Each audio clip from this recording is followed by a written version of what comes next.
Good afternoon, baseball fans. We are broadcasting live from Nobby's Ballpark on the campus of Case Western Reserve University, Cleveland, Ohio. Northeast Ohio is the site for the NCAA Division III Baseball Championship. It's regional action hosted by Case Western Reserve, and we are getting set for Game 2 of the day. Ithaca hosting Lynchburg. Ithaca will be the home team and the number 2 seed in this region that has already seen the home squad, Case Western, get a victory in Game 1 against Alvernia. Hard-fought game there. Case Western jumped out to a lead and then held on, so they have secured their spot in the winner's bracket. That'll be Game 4 tomorrow. Game 3 will be the loser of this game taking on Alvernia. My name is Kyle Haney, and so excited to be on the Case Western Reserve broadcast feed here. We're already having fun in Northeast Ohio, and we're saying hello to all the baseball fans from Lynchburg and Ithaca. The Bombers 31-9 on the season. They've actually won back-to-back region championships, so they will be no stranger to postseason play, and they are a team that has designs on going even further this year. They've lost out in the Super Regional the last 2 seasons. For Lynchburg, it was a national championship last year. Last year's unforgettable ride culminated in the championship in Cedar Rapids, Iowa. For a team to win the national championship this year, they'll actually be in Northeast Ohio again in a couple weeks. But hold that thought, because there's a lot of baseball between now and then. Lynchburg trying to follow up that outstanding season last year. And, you know, I say they're trying to follow it up. Really, this year's been an outstanding success in its own right. I've mentioned this Lynchburg team has seemingly been in the shadow of last year's championship squad quite a bit this year, but they're starting to emerge from that shadow and write their own story. That's a phrase you've heard a lot of the Lynchburg guys say. They come in at 30-15. Lynchburg is undefeated in postseason play. That was 2 games in the ODAC opening weekend against Bridgewater, and then Lynchburg got 3 wins in the Final 4 up in Northern Virginia at the ODAC Championship last weekend. Opening round over Randolph-Macon, and then 2 against Roanoke to win another ODAC title, back-to-back conference titles for Lynchburg. For this Ithaca squad, it's now 3 straight Liberty League titles. That's the name of the conference that Ithaca plays their baseball in. It has been an outstanding year again for the Bombers. They have won 12 straight. Their last loss was back on April 20th. They've won 14 out of their last 16. So this is an Ithaca squad that will be game and ready. It's a Lynchburg team that is tested in postseason play. Some new faces for sure, but the early postseason tests have been passed with flying colors for Lynchburg. We got a second here. Our umpires have not emerged from their locker room just yet. So let's tell you about the Lynchburg lineup, and there is a change for Lynchburg fans to note. It'll be Brandon Garcia, the sophomore shortstop, leading off. Ben Jones, his high school teammate, bats second and plays second. Quinn Madden is the right fielder for Lynchburg. He has been on a tear. We'll talk about some of his season and postseason exploits as this game goes on. Sean Pokerock hitting cleanup, doing the catching for Lynchburg. Eric Hyatt is the first baseman, batting 5th. Gavin Collins in his usual 6th spot, occupying the hot corner. Joe Munitz, the outstanding freshman designated hitter and team average leader, will bat 7th. Here comes the change for Lynchburg. In left field, it will be Eddie Gimble. Logan Webster is unavailable to play today due to a non-baseball injury. And O'Kelly McWilliams, the 4th, will round out the lineup playing center field. Lynchburg 30-15, coached by Travis Beasley in his first season. He was the associate head coach in years past, changing roles with Lucas Jones, who is now the new associate head coach.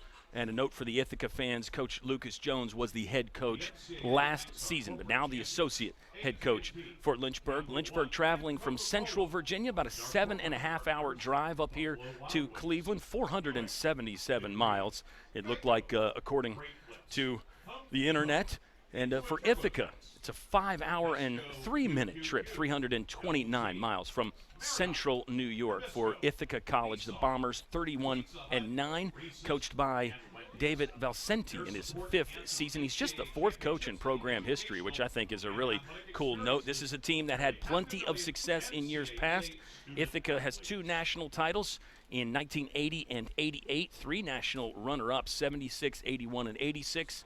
And for Lynchburg, It's the 2023 national title, the lone one in their baseball program history. Defensively for Ithaca, the Bombers will send number 12, Colin Lehner, to the mound. His numbers are great this season. We'll get to those when we get started here in the first inning. The lineup for Ithaca will be Colin Shishadi.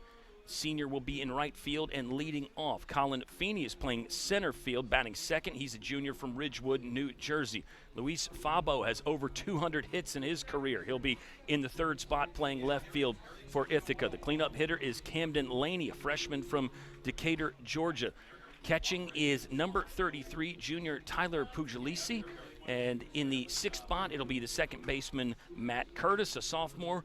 Logan Scully doing the DHing in the seventh spot, just like Lynchburg's DH, actually. Scully will be followed up by Ethan Rothstein, third baseman, and senior will bat eighth, and Riley Brody is the sophomore, rounding out the lineup for the Ithaca College Bombers. That lineup will be facing Wesley Arrington for Lynchburg. All Arrington did in his last outing was throw a no-hitter against a talented Randolph-Macon squad that has also made it into regional play. So big things will be expected from Wes Arrington. Really, his overall playoff numbers are just downright shocking how good they are, and Lynchburg fans will remember Wesley Arrington from the complete game last year in Cedar Rapids, and then he followed that up with a closing opportunity in the winner-take-all Game 3 against Johns Hopkins last year to win the national championship. So yes, big expectations. There is weight on Wes Arrington's shoulders. We think he'll be able to handle it. A plate meeting going on right now between the head coaches and the umpires. We did have some rain in Northeast Ohio today, so first game start time was delayed. There was a little bit of light rain when we got out to the ballpark to watch that one. That has subsided. It's just overcast skies right now. Temperature-wise, it's a really nice day to play. And we've got a pretty good crowd up here. Pretty good crowd from both squads has made the trip. It's a great ballpark to play in. It's Nobby's Ballpark on the campus of Case Western University. And Case Western is the host school. They are the number 1 seed. They have already gotten a victory today over Alvernia. Looks like Case Western improves to 32-9 on the season. Alvernia is now 28-17. So the starting pitcher for the Bombers is number 12, Colin Lehner. Lehner carries a 3.94 earned run average. He's 7-2 on the season. This will be start number 13. He has one complete game. 77 2/3 innings pitched. He's just walked 19, struck out 67 to just the 19 free passes. So that tells you something about his quality. Colin Lehner is primed and ready to go. For Ithaca, their postseason ride has been a lot of fun so far as well. 3 wins, 3 walk-off wins for the Bombers. They're the Liberty League champs for a third straight season. They beat Rochester in the finals 3-2 in 13 innings, and then again 7-6. So this is a team, again, that has had so much postseason success. They've made it to the Super Regional the last 2 years. Ithaca was 34-14 last season. They were the region champs. They ended up losing to Endicott in the Super Regional, a team that made it to Cedar Rapids like Lynchburg. In 2022, Ithaca region champs, they lost to Catholic in the Super Regional there. That one went 3 games. But this is a squad that is ready to make the next step. They have been close. They have been knocking on the door. They've had plenty of wins. Now they want to make one more step further and get to that D3 World Series, the NCAA championship, which will be close by. I'll tell you, if Case Western could advance, that would almost feel like a home game again for them. It would be in a different ballpark, but you'd have to really like your chances of sleeping in your own bed and all those other things that you hear people talk about when those postseason scenarios come about where a local team makes it all the way to the finals. Brandon Garcia stepping up to the plate. Lynchburg will be in the road, gray top, gray pants, black helmet, black hat with the red trim. Ithaca is in the home whites with the blue trim. It's a similar color scheme to Case Western, and we are at Case Western University, but it is the Ithaca Bombers and Colin Lehner who will fire the first pitch. We are underway here in Northeast Ohio. That ball is up and out, a 1-0 count on Brandon Garcia. This sophomore has been incredible. Following up an outstanding first-year campaign where he had 19 multi-hit games, Brandon Garcia has 20 multi-hit games this season. Led the team last year in base hits with 63. Brandon Garcia right now with 60 hits. He's got a 1-1 count against Lehner. Lehner with the two-seamer that catches the edge, and now it's a 1-2 count. 400 to dead center here at Nobby's Ballpark, 320 down the lines. Power alleys are 375, slightly smaller ballpark than Fox Field. And there's a strikeout. It's Brandon Garcia out in front slightly on looked like maybe a changeup or perhaps just a two-seamer down and away there from Lehner. That's a punch out and out number 1. Here's another left-handed swinging hitter. It's Ben Jones, sophomore from Durham, North Carolina. Ben Jones on the season, .319 with 3 home runs, 4 triples, 9 doubles. Ben Jones has 45 walks. That is the number that really jumps off the page when you look at Ben Jones' stat sheet this year. 45 base on balls. And there's a lot to that as he hits with a 1-0 count. Lehner spins a breaking ball in there for a strike. Jones seemed content just to study that one and watch it go by, confirming with the umpire about the strike zone. But Ben Jones featured so much power last season and so much great stuff in the postseason last year for Ben Jones. He was on base in all 18 postseason games last year. And Benny Bombs last season had 9 home runs, and it was 25 extra base hits total. So that's part of the reason for all the walks this year. Teams know the scouting report. You don't want to let this guy beat you. But then also Ben Jones really features an elite eye, elite plate discipline, got good hands. He'll battle with 2 strikes, going to have to right here with a 1-2 count. Looked like the changeup from Lehner. Jones laid off. And the count is even at 2 balls and 2 strikes. There's 1 out in the top of the first inning. Lynchburg and Ithaca underway at Nobby's Ballpark, the campus of Case Western Reserve. There is a nasty breaking ball from Lehner. Snapped that off nicely. Hard to make Ben Jones look foolish. I mentioned his elite plate discipline and eye and those things. And that one, he barely held the trigger on a ball that nearly hit him as well. Sharp stuff from Lehner. Count is full here. Jones, ground ball, right side. Should be gobbled up there by Matt Curtis. Ooh, low throw. Dug out from the turf at first base by Camden Laney. And there's 2 outs. Probably worth pointing out this field here, Nobby's Ballpark. It is a turf infield, all artificial turf except for the dirt mound. The outfield is real grass. So an interesting combo there. Not a combination that's completely foreign in college baseball, as Quentin Madden will flare one foul.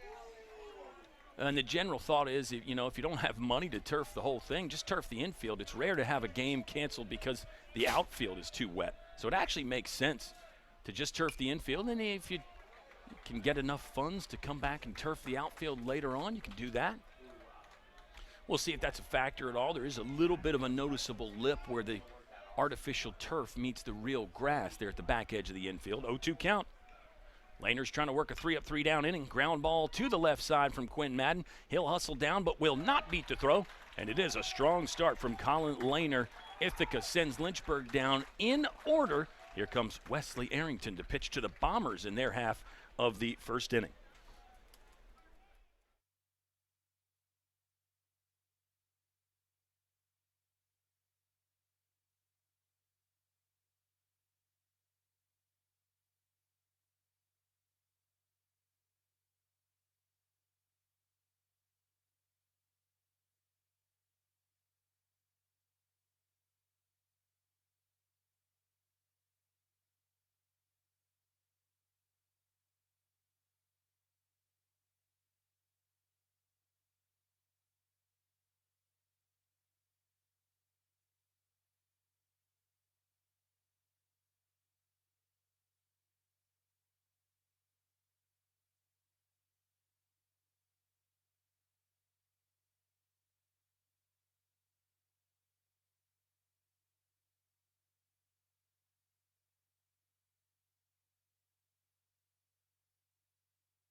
Underway for Game 2 at Nobby's Ballpark.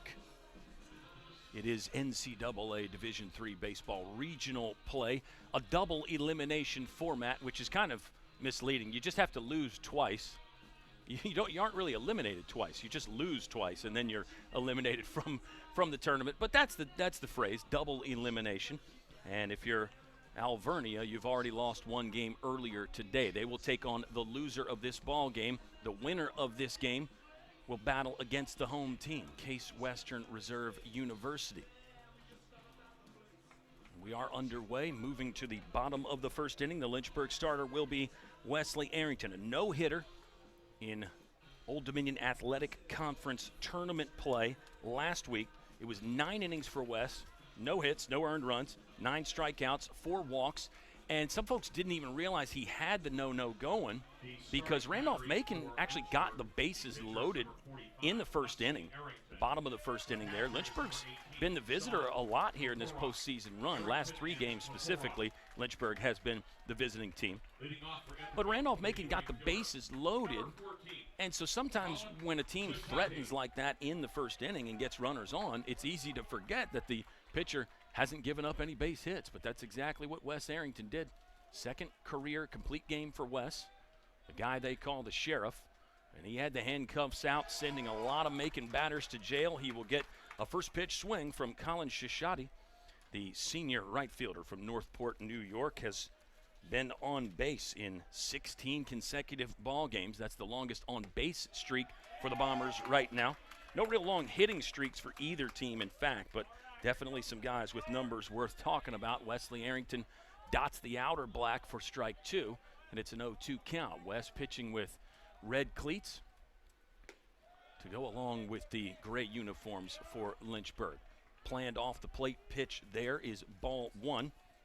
It's Shishati, Feeney, Fabo, Laney, Pugilis, Curtis, Scully, Rothstein, and Brody. The pitchers the batting order for Ithaca. 31-9 this season for the Bombers. 3 straight conference titles in the Liberty League. Looking to take that one step further. This is an Ithaca team that some of their stats really shock you a little bit when you do your scouting. 10-1 in one-run games. That was one that jumped off the page to me. 10-1 in one-run games for Ithaca. So they know how to play close ball games. They know how to win those close ball games. 18-5 in games decided by 4 runs or less. The old one swing of the bat rule. There was a swing that came up empty from Shishati, and Wesley Arrington has already slapped the cuffs on a batter. 1 punch out for each pitcher so far. They both struck out the leadoff hitter, in fact. And here's Colin Feeney, junior center fielder from Ridgewood, New Jersey. Feeney hitting .326 on the season. He's got 2 home runs, 10 doubles, driven in 20, scored 38 runs. Just 59 stolen bases for Ithaca as a team. Lynchburg runs quite a bit more. Lynchburg has stolen 95 bags this year. Running game definitely part of the offensive program for Lynchburg. And Lynchburg actually scoring more runs this season than they did last year in the national championship run. Lynchburg scoring over 8.5 runs per game. 1-1 count on Feeney. This is a field without lights, so gotta get it in here. It is a cloudy sky, so we might not be able to play all the way to sundown, but I feel like we're in good shape here as we got started on time right around 3 p.m. 2-1 count here for Wes Arrington and Colin Feeney. This one is away, and now the count is 3-1 strike. Lynchburg has Feeney play the opposite way in the outfield, straight up on the infield turf. Arrington is a guy that can walk some hitters. I don't really put him in that effectively wild category, although he does offer the free pass there on the second batter of the game. Looked like a 2-seamer that just had too much movement, wouldn't stay on the plate. So there's your first base runner of the ball game. It's Colin Feeney for the Ithaca Bombers. And here's Louis Fabo. Fabo has been fabulous his entire career, 223 career hits. Give you the breakdown here. 42 his first season, 59 his sophomore year, 74 last year. He's got 48 so far this year. He might call that a down year. Arrington will get strike 1. Fabo swung at a fastball just above the knee and fouled it over the Lynchburg dugout. Lynchburg, the visitors, are in the first base dugout here at Nobby's ballpark. Ithaca on the third base side, and the fans are kind of set up accordingly. Lynchburg has a lot of their non-rostered, non-uniformed players sitting right in front of the press box. And the vibes in the press box are immaculate here. It's been a fun day so far. Very, very hospitable crew. Looking forward to a good weekend. And who knows, maybe we can sneak over to Progressive Field to watch the Guardians and the Twins later on. Looks like the skies or the weather won't be a problem. Feeney was leaning. Good move from Arrington. But Feeney back in time on the dive there. Said Ithaca as a unit does not run quite as much as Lynchburg. Feeney personally on the year is the team leader in stolen bases, 18 for 21. So that's clearly something that Arrington and the Lynchburg coaching staff is aware of, scouting second to none for Lynchburg. And you have to imagine that the Bombers will have the Hornets very well scouted as well. Feeney will take off and run. Breaking ball, Pokerot, good release, but the throw was high, sort of towards the left field side of the bag. Bounces off Ben Jones' glove, and then Brandon Garcia scampers over to pick it up just in the shallow left field grass. That is a stolen base for Feeney, number 19 on the season. And now he's in scoring position. 0-2 count, though. Looked like a hard slider, kind of a middle slider there from Wesley Arrington that Fabo took, maybe because he hadn't seen it yet. It was the first breaking ball he'd faced, but perhaps because Feeney had a good jump and Fabo wanted to let him steal the bag. 0-2 pitch on the way, not before Arrington will spin and throw one to Ben Jones, who slid over to cover the would-be pickoff attempt. Hornets went down in order. Garcia struck out. Ben Jones and Quinn Madden both grounded out. That means the catcher, Sean Pokerot, will lead off for the Hornets. Arrington has the sign set, looks over the left shoulder, now kicks and deals. Slider off the plate for ball one. Got the glove gesture there from Sean Pokerot. He seemed to like the pitch. Let's see what Arrington comes back with. On deck for Ithaca is Camden Laney. Looks to be the only first year in the lineup. I'm going to double check that here in just a moment. Arrington, two-seamer, very close, but ball two. Lynchburg fans thought it was going to be a strike three looking. Getting used to the umpire is always key in the early part of a ball game. You're trying to figure that out. What's the zone like? Sometimes if you're Ithaca, your own catcher can come in and give you some information in that regard. Tell you a little bit about what the umpire is calling. Although in Ithaca's case, Colin Lehner really didn't throw that many pitches to set Lynchburg down in order, so you may not actually have a real good idea of what the zone is just yet. 2-2 coming from Arrington. This ball's down and in. Gavin Collins on the dive, but that one will sneak through. First base hit of the ball game. Feeney was actually going back to the bag. He thought a pickoff attempt was on, so he's just going to go 90 feet on the advance, and there are runners at the corners. Threat is on early here for the Bombers as Fabo slides one past the diving Gavin Collins at third base. Make it 224 in the career now for Louis Fabo. He had been really cold lately. Fabo was just 2 for his last 18. I think that goes back 4 games for Ithaca. 2 for 18. So he's probably really glad to see that one squeeze through. That can be a confidence builder for a hitter. When you've been struggling, always nice to see one that maybe it didn't just quite completely square up and drive. See one like that sneak through. That'll make you feel really good. This one's off the plate from Arrington. It's a 1-0 count to Camden Laney. Laney on the season as the first year is the average leader, much like Lynchburg's first-year man Joe Munitz. Camden Laney, 351 on the season, 3 home runs, 2 triples, 7 doubles. Laney pulls this one. Oh, it ate up Ben Jones at second. That's through. And then Quinn Madden bobbled the ball in right field. So Fabo will go first to third. He might have been able to do that anyway, but a little mishandle out there in right field. And the initial mishandle on the turf. Looks like that has gone down as a base hit. They've ruled that as a base hit. This is the catcher, Tyler Puglisi. First and third situation. It looks like Lynchburg wants to talk things over before Puglisi can get in there. This is the assistant coach, Michael Solbach. So not a pitching move here. Wes Arrington will stay in. They've actually changed that. Baseball fans, they have ruled that an error. E4, in this case on Ben Jones, the second baseman for Lynchburg. So really good start for Ithaca. leadoff hitter Shashadi struck out, but then it's a walk, single, and an E4 on a ball that Laney hit pretty good. If you ask Ben Jones, he would probably tell you I should have that. But this is the start you would want right here if you're the Bombers. Leading 1-0. Colin Feeney scores the run. He worked a pretty good walk against Wes Arrington. Mound Conference done. Lynchburg will give the first to third signals here. As Sean Pokerock steps a few feet out from in front of the plate to deliver those to the rest of the infield. Tyler Puglisi on the season hits .333. This is start number 22 for the backstop from Ithaca. He's driven in 18, no home runs, 11 doubles. And he'll take ball one. Arrington falling behind quite a bit. Got a swing and a foul tip backwards from Puglisi. Now the count is even at 1 ball and 1 strike. There is 1 out. We are in the bottom of the first. And Ithaca leads 1-0. It's basically one's wild right here. Arrington set just above the belt, holds, now kicks and fires. Breaking ball, Puglisi wanted that, and he flares that one foul.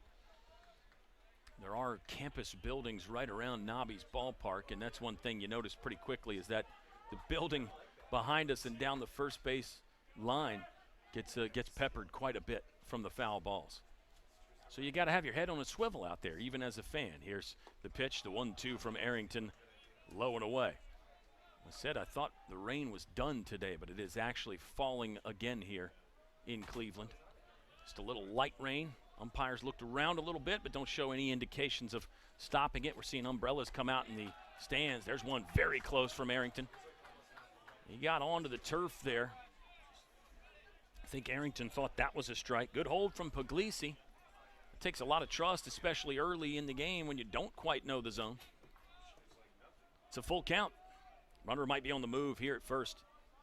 They are at the corners for Ithaca with 1 out in the bottom of the first. Arrington went inside that time, and it's a strike 3 looking.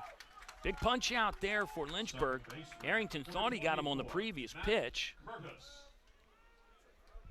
But the full count delivery does catch the inner third for strike 3. So both outs have come via the punch out so far for Lynchburg. They need 1 more to get out of the first inning. Ithaca already leads 1-0. Matt Curtis swings at the first pitch. There's Gavin Collins moving to his glove side. He'll go the short way to Ben Jones covering at second. And Lynchburg is out of the inning, but they yield a run. The Ithaca College Bombers are on top 1-0 after 1 complete at Nobby's Ballpark in Cleveland.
The Bombers score 1 run on 1 hit, 2 left on, 1 in scoring position, but a great start for Ithaca as they lead after 1 complete over the Lynchburg Hornets.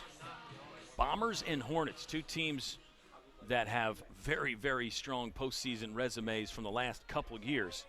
If you didn't hear me mentioning, fans, Ithaca has won 2 regionals, 1 in each of the last 2 seasons, and they lost out in the Super Regional. Lynchburg, last year's defending national champs, went on the road to Rocky Mount, North Carolina. North Carolina Wesleyan was the home host team in that regional last year. Lynchburg got the victory there. Then they took down Shenandoah in the Super Regional.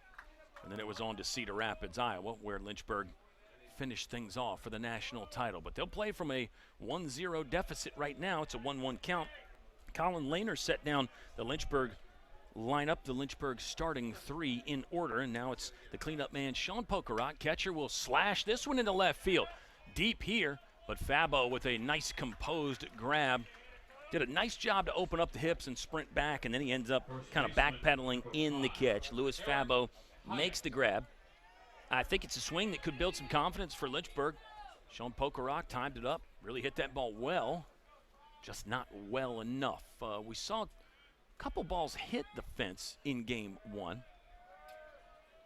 I think the ball will fly a bit here at Nobby's ballpark, and who knows how much the weather impacts that. Flags on top of the scoreboard there in right center field, not showing any movement out there, so wind might not be a factor. Hyatt off the end of the bat, dumps one into center field, and there's your first base hit for Lynchburg.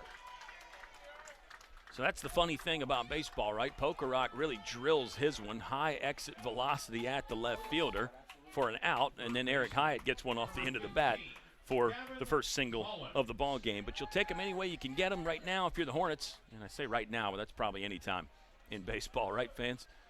Can't be too choosy as a hitter. You know how tough hitting can be, especially off quality arms like Colin Lehner. There's strike one. Gavin Collins will study it as it crosses at the knee. Looked like a lively fastball from Lehner. He's got a good, hard heater that he can come at you with. We've already seen the straight changeup just kind of falls down out of the bottom of the zone, and a sharp breaking ball. And that's really a tough combination and a big reason why he's 7-2. Ball flared down the right field line, and that is going to bounce as a foul ball. The first baseman, Camden Laney, was giving chase there. And second baseman Matt Curtis was hustling over, but neither guy was really in a position to pull that ball in as it drops on the warning track. There is quite a bit of foul territory here at Nobby's ballpark. And Gavin Collins may be the beneficiary on that occasion. Although generally with the bigger foul territory, it's pitcher friendly because more of those balls stay in and get caught, whereas at smaller ballparks, they're just in the road or in the trees somewhere already. So could be a factor. Breaking ball is ball one. And it's a 1-2 count for Gavin Collins, who is closing in on 200 hits, 194 in his career. He'll flare another one away. We'll try a 1-2 delivery again. Gavin Collins, a former conference rookie of the year. Crazy to think that some of these guys' careers are wrapping up, and the fifth and sixth year COVID rule guys are starting to wind their careers down as well, all across the college baseball landscape. Lehner set. Breaking ball down. Collins takes it. Now it's a 2-2 count. I think Lehner looks like he's pitching with the curve and the slider. Maybe sometimes he just gets around one a little bit more than the other. Who knows? But Lehner looks formidable early. Lynchburg with the one base hit. Eric Hyatt got that hit, and he leads off at first base. Swing and a miss from Gavin Collins. Second strikeout of the ball game for Lehner. And there's two down here in the top of the first inning.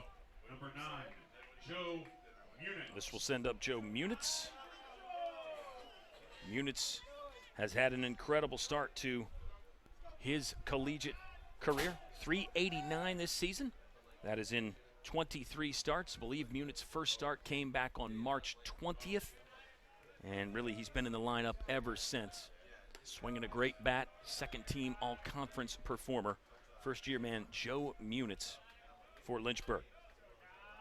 Eddie Gimbel is on deck. Eddie Gimbel is the quote-unquote change in the starting lineup for Lynchburg. Logan Webster has been occupying that 8th spot. Munitz drives a breaking ball up the middle, but right at the center fielder, and the catch is made by Colin Feeney, so Lynchburg gets their first base hit, but Eric Hyatt can get no further than first base. Ithaca leads 1-0 after 1.5 here. NCAA regional play from Nobby's ballpark, Case Western Reserve University in Cleveland, Ohio.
Lynchburg in their half of the second inning. Got no runs on one hit. They leave one on. Lynchburg actually hit a couple balls hard in the inning, Sean Pokerock and Joe Munitz, but two outfielders, 4 outs. Maybe could build some confidence there. Colin Lehner still looks very in control on the bump for Ithaca. There's a big swing and a miss to start the bottom of the second. It's Logan Scully that took a hack on a disappearing slider from Wes Arrington. 0-1 is the count. Ithaca leads 1-0. Same pitch, similar location really actually, but Logan Scully laid off. Logan Scully from Arnold, Maryland. He is the DH, hitting 7th, 7th, 8th, and 9 due up this trip around the batting order for the Ithaca Bombers. Bombers are in the white, got the dark blue helmet and trim. Lynchburg in the road grays as we still get a little bit of light rain, more of a mist falling at this point. 1-2 count. Arrington pitches from the stretch all the time. Scully will bang this one in the right. Quinn Madden, a little bit of a late break, and then he hustled back, and he'll reel this ball in for out number 1 of the bottom of the second inning. Third baseman, number 19. Here comes senior third baseman Ethan Rothstein stepping in for Ithaca. I mentioned not a lot of long hitting streaks for either squad, but Rothstein is a guy. I'm going to double check the stat for you there. That's the problem with the numbers in baseball. There's so many of them, and it's easy to screw up from time to time. Rothstein will foul that one backwards, and it's an 0-1 count. Arrington seemed like he was out of the zone on a lot of those first pitches in inning number 1, faced 6 hitters. But now Arrington with back-to-back first pitch strikes. That'll be something to feel good about for him. Rothstein's in an early 0-2 hole. Junior shortstop Riley Braudy on deck for Ithaca. Arrington set in the midsection. Now he'll kick and deal. Peels off a fastball that was in the other batter's box. And it's a 1-0 count on Ethan Rothstein. Lynchburg will have 8-9-1 due up in the top of the third inning. There's 1 out in the bottom of the second. Here's the 1-2. Check swing. Stayed alive, got a piece of it. Home plate umpire will say that ball hit the turf. Sean Pokerock lifted the catcher's mitt to try to sell it a bit. And sometimes as a catcher, you're not even quite sure if it hit the turf or not. But that will be a foul ball. We'll have a 1-2 delivery again. Lynchburg defensively straight away. Now outfield moving the opposite way on Rothstein. Swing and a miss. Strikeout number 3 of the ball game for the Sheriff, Wes Arrington. And there's 2 down in the bottom of the second.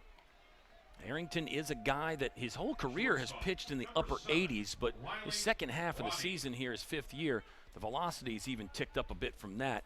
In the no-hitter against Randolph-Macon, Arrington was pitching in the low 90s, hit 94 a couple times, and that velocity is really problematic for hitters.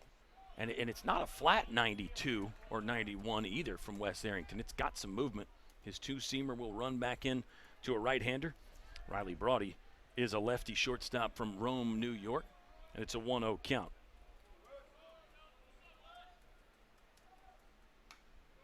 Braudy will swing, and now the count is even at 1-1.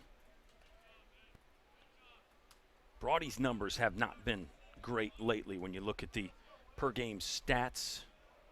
Looks like he's just 2 for his last 15. So Ithaca has had some guys that have gone a little bit cold here, which is so common in baseball for a hitter. You have those streaks. You get these guys in the big leagues that'll go 1 for 30, and it's not a drop in the bucket. Nobody notices because there's so many games. You go 1 for 30 in a college season, and all of a sudden people start pressing the panic button. But we'll see if the 9-hole hitter Riley Braudy can jumpstart things here. It's a 2-2 count with 2 outs in the bottom of the second inning. Braudy's a guy with over 100 career hits in his 3rd season. He's a junior, hit .314 last year with 58 base knocks. Here's the 2-2 from Arrington. There's that 2-seamer. Chased it off the plate. Braudy laid off. Leadoff hitter Colin Shishadi is on deck. He struck out in his first at-bat against Wesley Arrington. Full count delivery forthcoming with 2 outs here in the bottom of the second inning. Here's the pitch, breaking ball inside. Eric Hyatt will hang tough on a ball that just stayed in play. Underhand flip to Arrington covering, and Lynchburg gets the out. It's a 3-up, 3-down inning for the Hornets. No runs, no hits, no errors, none left on for the Bombers. They lead 1-0 after 2 complete in NCAA regional play here in Cleveland, Ohio.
Getting set to start the 3rd inning here in the opening round matchup in NCAA regional play between Lynchburg and Ithaca. I'm Kyle Haney, a special guest here.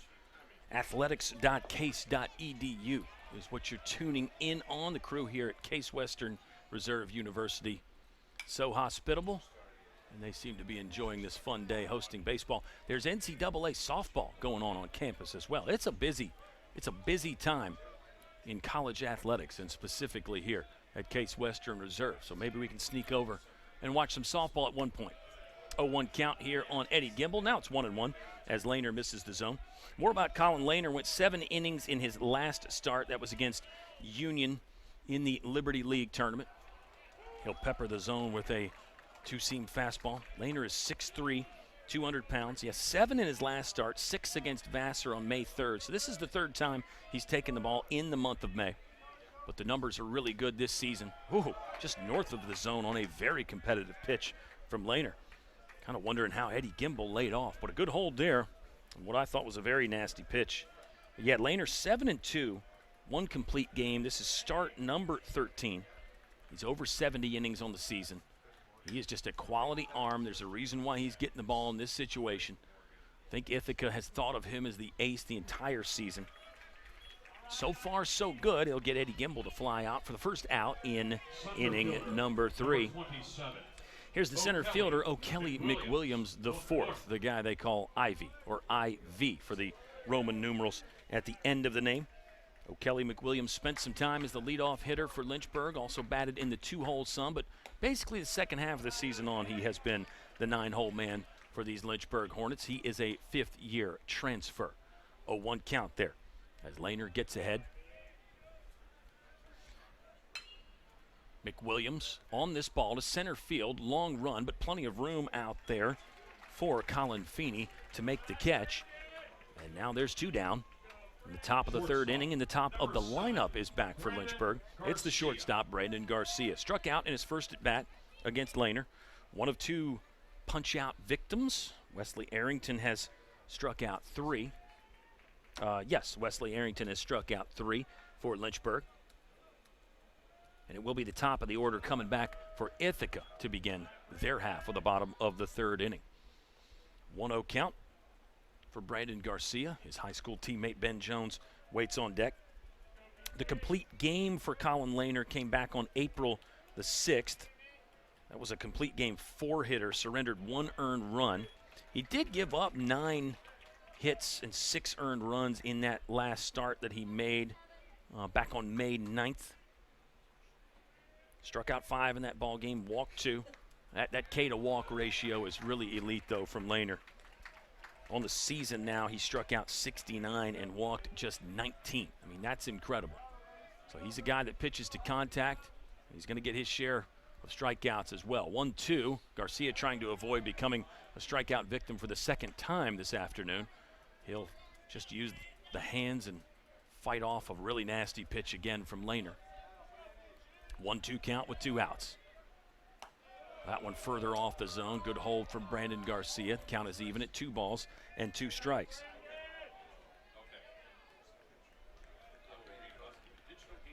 Lehner shakes off the first sign, maybe the second and the third. Now he's got what he wants. Glove comes up in front of the face, now goes down. Twirls one in, breaking ball. Garcia has to dodge. It's ball 3 and a full count with 2 outs.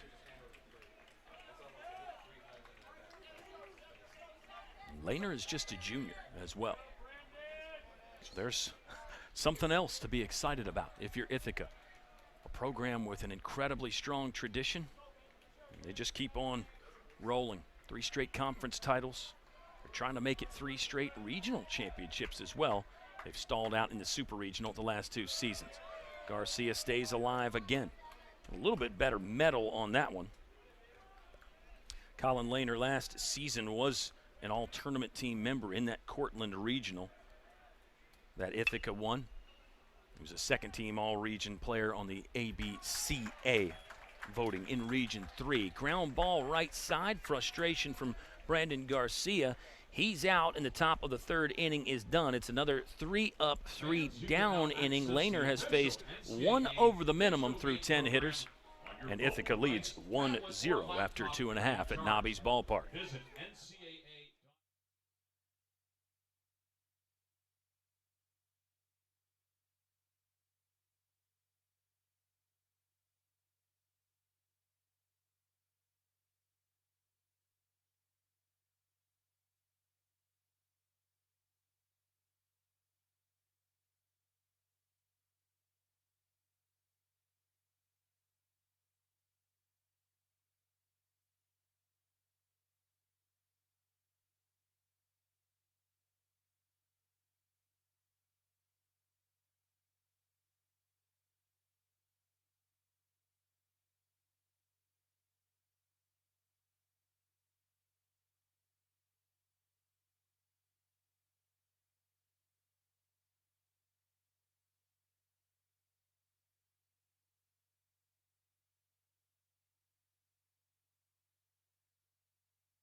Bottom of the 3rd, Ithaca looking to add on to their 1-0 lead. Colin Shishati struck out in his first at-bat against Wesley Arrington. I said this Ithaca lineup had a couple guys that were a little bit cold lately. Shishati is not in that category. He's been swinging it really good. Base hits in 10 of his last 11. It looks like he'll have to wait for another at-bat to continue that, though. Pop up to the second baseman, Ben Jones, on the first pitch, and the catch is made at second base. Not at second base, but we'll say at the traditional defensive position for a second baseman. 1 pitch, 1 out for Wes Arrington in the bottom of the 3rd. Colin Feeney walked and scored the only run of the game in the bottom of the 1st. Bombers still sporting the 1-0 advantage. Fabo's on deck, all 224 career hits of him, waiting over there. Squeezed a ball through the left side of the infield in that bottom of the 1st inning to keep things going for the Ithaca Bombers. 31-9 this season, 31-9. Lynchburg is 30-15. Ithaca has played 3 postseason games so far, and the note there pretty interesting. All 3 walk-off wins, close victories in the postseason for Ithaca. Lynchburg has played 5 postseason games, 2 in the ODAC opening weekend against Bridgewater, 2 against Roanoke, and 1 against Randolph-Macon. Another NCAA regional team. The Old Dominion Athletic Conference, 2 teams in regional play. Here's a 1-2. Snapping a breaking ball again. Wes Arrington will give Feeney the chair, and that is Arrington's 4th strikeout of the game. Sheriff looks solid out there for Lynchburg. First inning happened. You can't erase that. Wes walked Feeney. He scored. Fabo with the single. And then an error from Ben Jones on a pretty well-hit ball from Camden Laney. That's how the run came across. First pitch hack from Fabo into the glove. Gavin Collins studies the seam, fires across, and it's a 3 up, 3 down inning for Wes Arrington. No hits, no runs, no errors for the Bombers. They lead 1-0 after 3 complete. We're broadcasting it live on athletics.case.edu.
1, Benton Jones. Sophomore Ben Jones will lead things off for Lynchburg in their half of the fourth inning. Lynchburg still trailing 1-0.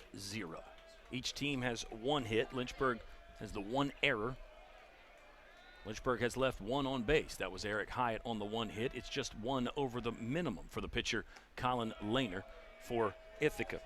Lehner in his career is 22-8. The career earned run average is 3.73.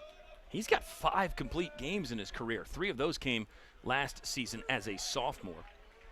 He's made a couple appearances out of the bullpen, but he has been a frontline starter for Ithaca since setting foot on campus.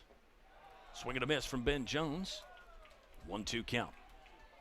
Jones will take the helmet off and compose himself. Yeah, over 79 innings pitched now for Lehner this season. He threw 87 2/3 last year, and as a freshman, he was over 63 innings pitched. So in addition to being really, really good, he's a workhorse as well. Ben Jones, did he get enough of this? Right fielder on the way back to the track. This ball's deep, but the catch will be made just shy of the warning track by Colin Shishati. Looked like Shishati broke a little bit late there on the ball. Ben Jones really hit hard, but not hard enough to power it through. And there's one out in the top of the fourth inning. Speaking of power, this man Quinn Madden, we should be telling you about his 11 home runs this season. 2 in a close victory for Lynchburg over Roanoke in the ODAC tournament. Quinn Madden hit a long one early in that ball game and then broke a 6-6 tie with a late home run. Quinn Madden, laser beam right at the third baseman. Good grab by Ethan Rothstein. And that is why you stay ready every pitch. That's why they call it the hot corner right there. That ball was pounded by Quinn Madden. But there's 2 outs now in the fourth inning. So Lynchburg file that one on the list of balls that they have hit hard. I would argue Ben Jones' ball was hit pretty hard as well. Maybe not quite as hard as I thought initially off the bat, but Ben Jones put a good swing on it. So Lynchburg, I think, will have some confidence. If you're Colin Lehner, I think you can use some confidence, or you can take some confidence away from this stuff as well. Here's one sent into the left center gap by Sean Pokerock, and that catch is made by Colin Feeney moving in from the center field spot. So it's another quick inning, 3 up, 3 down. Lehner's been able to say that 3 of the 4 so far. He is in control. Ithaca is on top, 1-0 over the Lynchburg Hornets.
Outstanding work through the first 4 innings from the Ithaca starter, Colin Lehner. He's faced just 1 over the minimum. He's retired 12 of 13 hitters. Eric Hyatt has the only base hit for Lynchburg. Lehner has struck out 2. He's walked 0. And yes, Lynchburg has hit some balls hard. But again, Colin Lehner really in command. He's a guy that pitches to contact. And you will get some balls hit hard off of you when you do that. But some sound defensive work from Ithaca. They have been ready. And Lehner's made some really good pitches as well. We're getting ready for the bottom of the fourth. Not a whole lot of offense from the Bombers either, as Wes Arrington has surrendered 1 hit. There has been 1 Lynchburg error, and Wes Arrington walked 3. So Arrington so far has faced 12 hitters. Is that right? I got to double check my stats again here, fans, because it's easy to get messed up. Well, we know both pitchers are playing great. And defensively, we've seen some fine things. Nothing really highlight reel yet from the defense, but solid work all the way around from both squads. And you expect that to tournament teams. You assume you're going to get the other team's best. Doesn't always happen, but you assume guys are going to rise to the occasion. And so far, it seemed like that has happened. Arrington has had back-to-back 3-up, 3-down innings. And if you go back to that first inning, Ithaca got the run with 1 out. Then Arrington struck out Puglisi and got Matt Curtis to ground into the fielder's choice to end the inning. So Wesley Arrington sat down 8 consecutive. He can say that. He's facing Camden Laney. Laney was the one that reached on the error from second baseman Ben Jones. And that scored the run for Ithaca. It's a 3-1 count here for Camden Laney. This first-year man is the average leader for the Bombers. Holds the hands up high, well over the head there.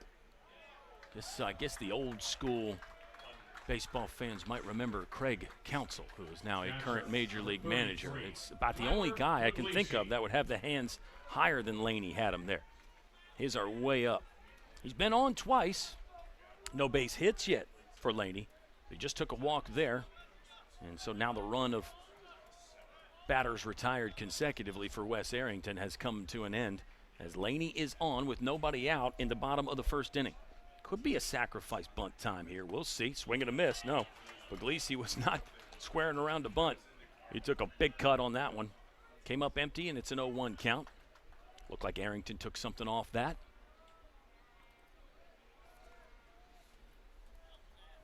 Arrington looks in, sign from Pokerock. Pokey slides out. Here's the pitch. Breaking ball. See if Lynchburg can get 2 here. There's the first. Ben Jones. Low throw. Skips into Eric Hyatt, who had to come off the bag to keep that ball knocked down. Hyatt kind of made a gesture there at first base. But Lynchburg does get 1 on the fielder's choice. There's 1 retired here in the bottom of the first. Lynchburg's so good at the double plays last season. They led the nation in that stat statistically. Playing some extra games certainly helped. I think it was 51 double plays turned in 56 games last year for Lynchburg. And there were some timely ones as well. They came up with a few twin killings in some major spots last year, Lynchburg. They've done it a bit this year. The per-game number is down for Lynchburg.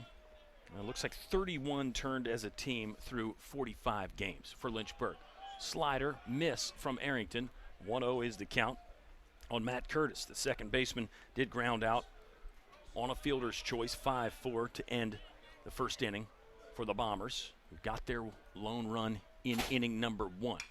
Fake steal. It's a ground ball to Gavin Collins again. There's 1, and here comes 2 for Lynchburg. We were talking about the double plays, and the defense responds with 1. Matt Curtis grounds out to Gavin Collins. He finds Ben Jones at second, who completes the wheel across the diamond for a double dip. So now Lynchburg looking for some momentum. The Hornets trail. We're through 4 complete here in NCAA Regional Game 2 at Case Western Reserve University in Cleveland.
Eric Hyatt leading off for Lynchburg in their half of the 5th inning. It's a game that's flying by. It's a true pitcher's duel at the moment.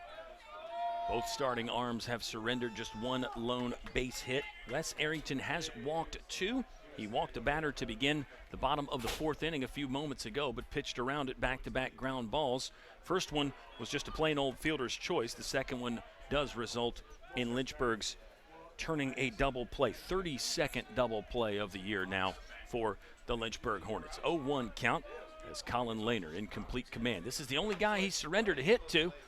And another one off the end of the bat from Eric Hyatt. This one will not find the outfield grass as the shortstop Riley Braudy made a couple steps to his right to take that one out of the sky for the first out of the inning.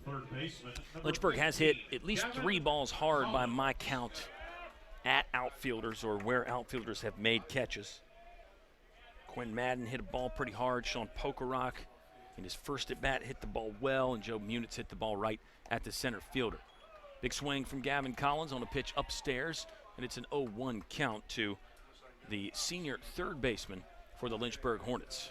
More good defense from Gavin Collins there in that inning. He was outstanding in the Old Dominion Athletic Conference Tournament. Diving plays, run-through plays on bunts or swinging bunts. Gavin Collins has got all the throws, all the arm angles. Footwork is impeccable from Collins, and he seems to have a knack for the big play. Gavin Collins has had a knack for the big swing in his career as well. He's in a 1-2 hole. Starter Colin Lehner pitching out of the windup for the Bombers. Collins under this one. This won't be deep enough to get by Colin Feeney in center field. He's got that lined up, takes a step to his left, pulls it in for the second out of the inning. Lynchburg's got more air outs than ground outs. In fact, Lynchburg has a line drive from Gavin Collins in there, but most everything's been airborne outs for Lynchburg. And it looks like 3 ground ball outs right now for the Hornets. Joe Munitz, who did have that hard fly out to center field in his first at bat, will study strike 1. Here comes Lehner with the second pitch. Low and away, good hold from Munitz on what really is a nasty combination that Lehner can give you. He's got the lively fastball, but everything that he pitches with off of that, there's another one, just kind of floats it in. A two-seamer or maybe a changeup. He's got great location. Lehner has not walked any. As soon as I say that, this one is well wide left from our perspective for ball 2. 2-2 count with 2 outs in the top of the 5th inning. Crowd coming alive a bit, trying to urge on the teams. Lehner wants to take a few moments and think about the pitch. He's shaken off the catcher, Puglisi, a few times today. Sharp ground ball left side, throw across. Munitz is retired by 3 steps. Another 3 up, 3 down inning for Colin Lehner.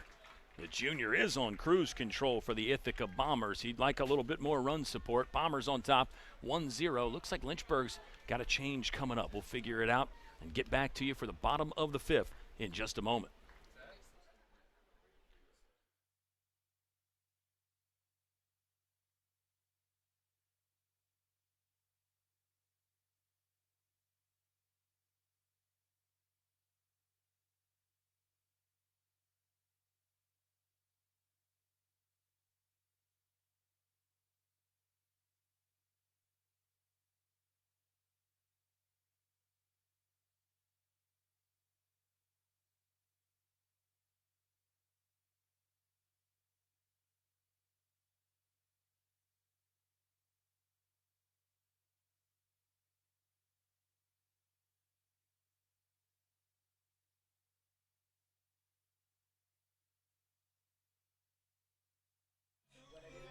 So the change for Lynchburg will be Josh Jorman moving into play first base for the Hornets. He will occupy that spot in the lineup that Eric Hyatt holds. Hyatt will finish his day 1 for 2. He has the lone Lynchburg base hit. And this is a move that Lynchburg fans would have become accustomed to. If you're an Ithaca fan, you might wonder, well, why are you taking out the guy with your only base hit? But Josh Jorman, more than capable, came off the bench and got 2 big hits in the Old Dominion Athletic Conference Championship game against Roanoke. One was a double, one was just a laser beam.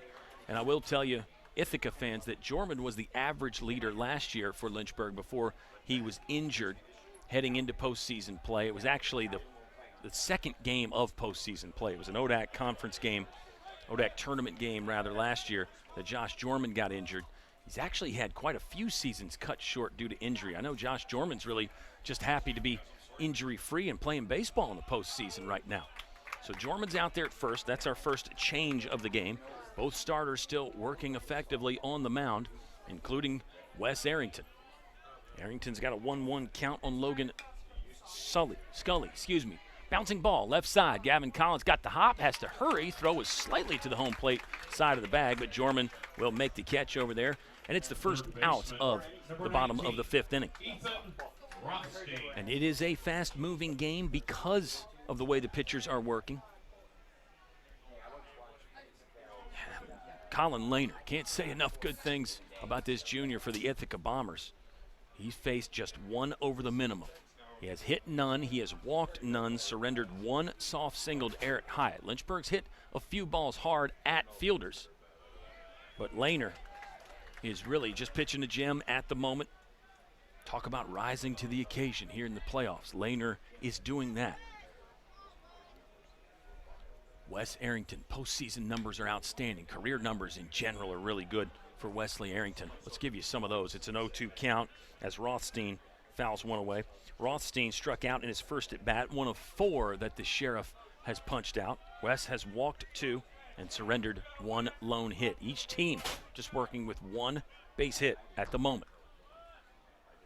Away target from Sean Pokerot. Check swing, ball bounced away from Pokey, but Rothstein did not go. Lynchburg won't even appeal it, and the count will be 1 ball and 2 strikes. There's 1 out in the bottom of the 5th inning.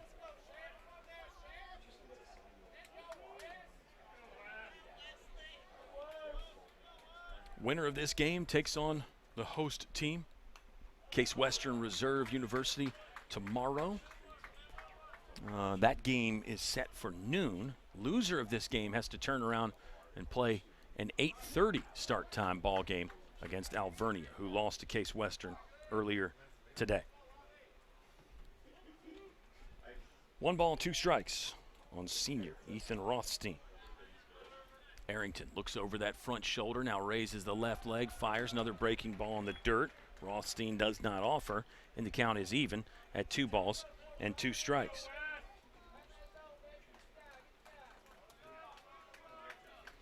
Projected starter for tomorrow's game, win or lose, is probably going to be Nick Matfield for Lynchburg. Senior from Suffolk, Virginia, was a second-team all-conference performer this year. 2 seasons ago, he was an ODAC first-teamer, and he was the Old Dominion Athletic Conference Rookie of the Year a couple seasons ago. That is Nick Matfield. Thinking he will get the ball to begin things tomorrow for Lynchburg. Wes Arrington, 6'4", 210-pound grad student from Keswick, Virginia. He went 7-2 last year in 13 starts, 17 appearances, including 1 notable one in Game 3, the winner-take-all game against Johns Hopkins. Soft hit ground ball, shortstop Brandon Garcia will scamper on, gobble up, and throw across to first for the 2nd out of the inning. Shortstop, number 7. Now here's shortstop Riley Braudy for Ithaca. He grounded out to the right side in his first at bat. A ball that the then first baseman Eric Hyatt scooped up and flipped to a covering Wes Arrington. There are 2 outs in the bottom of the 5th inning. Not much wind out here at Nobby's Ballpark. N-O-B-B-Y-S. Nobby's Ballpark on the beautiful campus of Case Western Reserve University. 1-1 count as Braudy fouls one away. Lynchburg will have 8-9-1 due up in their half of the 6th inning, but you really got to start getting busy if you're Lynchburg. I know it's only a 1-run ball game, so yeah, 1 swing of the bat can tie things up. Theoretically, if you got another runner on, 1 swing of the bat could give you a lead if you're Lynchburg. And I say you got to get busy. It's not as though they haven't been trying to get busy. I think Lynchburg's hitting approach, always so patient. We know Lynchburg led the country in walks last year and in 2022. This season, Lynchburg walks at just under 6 times per game. 5.87 walks per game right now for Lynchburg. But against a quality arm like Lehner, he's not going to issue a ton of free passes, and it's 0 walks so far for Lehner. Arrington kind of little off balance there on release. It's a 2-2 count to the 9-hole man Riley Braudy. Arrington has walked 2, 4 strikeouts. He surrendered 1 lone single. Braudy, bouncing ball, right side. Ben Jones will handle a high hop. He'll shuffle into the throw, and it's a 3-up, 3-down quick inning for Lynchburg and their starter, Wes Arrington. The Ithaca Bombers still with a 1-0 lead. The pitcher's duel is on. Let's see if it continues in the top of the 6th inning.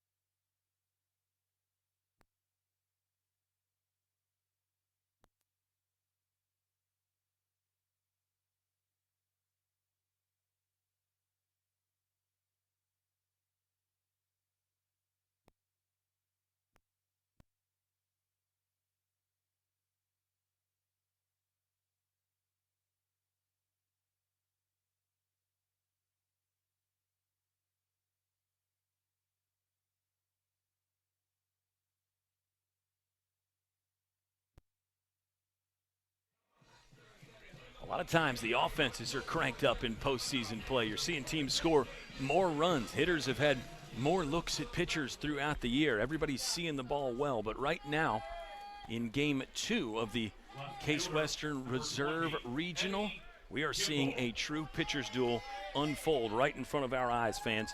For Lynchburg, Wes Arrington has faced the minimum over his last 14 hitters. He did walk one to begin the 4th inning, but Lynchburg turned a double play. Ithaca got their lone hit back in the 1st inning.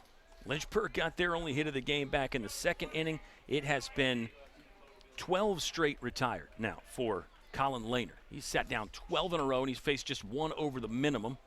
Eddie Gimble trying a couple bunt opportunities. First one went foul down the first base line. Second one sort of went sideways. Pitcher Lehner stumbled off the mound a little bit, and that can be a way to attack a guy that appears to be on cruise control. Make him field his position a little bit. Make the pitcher slightly uncomfortable. Make him have to scamper down off the slope and do something he hasn't had to do in a while. So I like the thought from Eddie Gimble. I think for Eddie Gimble, that's part of his offensive arsenal anyway, but probably a good time to try it here when your ball club's only gotten one hit and you are seemingly searching for answers if you're the Lynchburg offense. We know they have a patient, resourceful offense, but are they running out of time here in the 6th inning? Swing and a miss from Eddie Gimble. There's just the 2nd strikeout of the game from Lehner.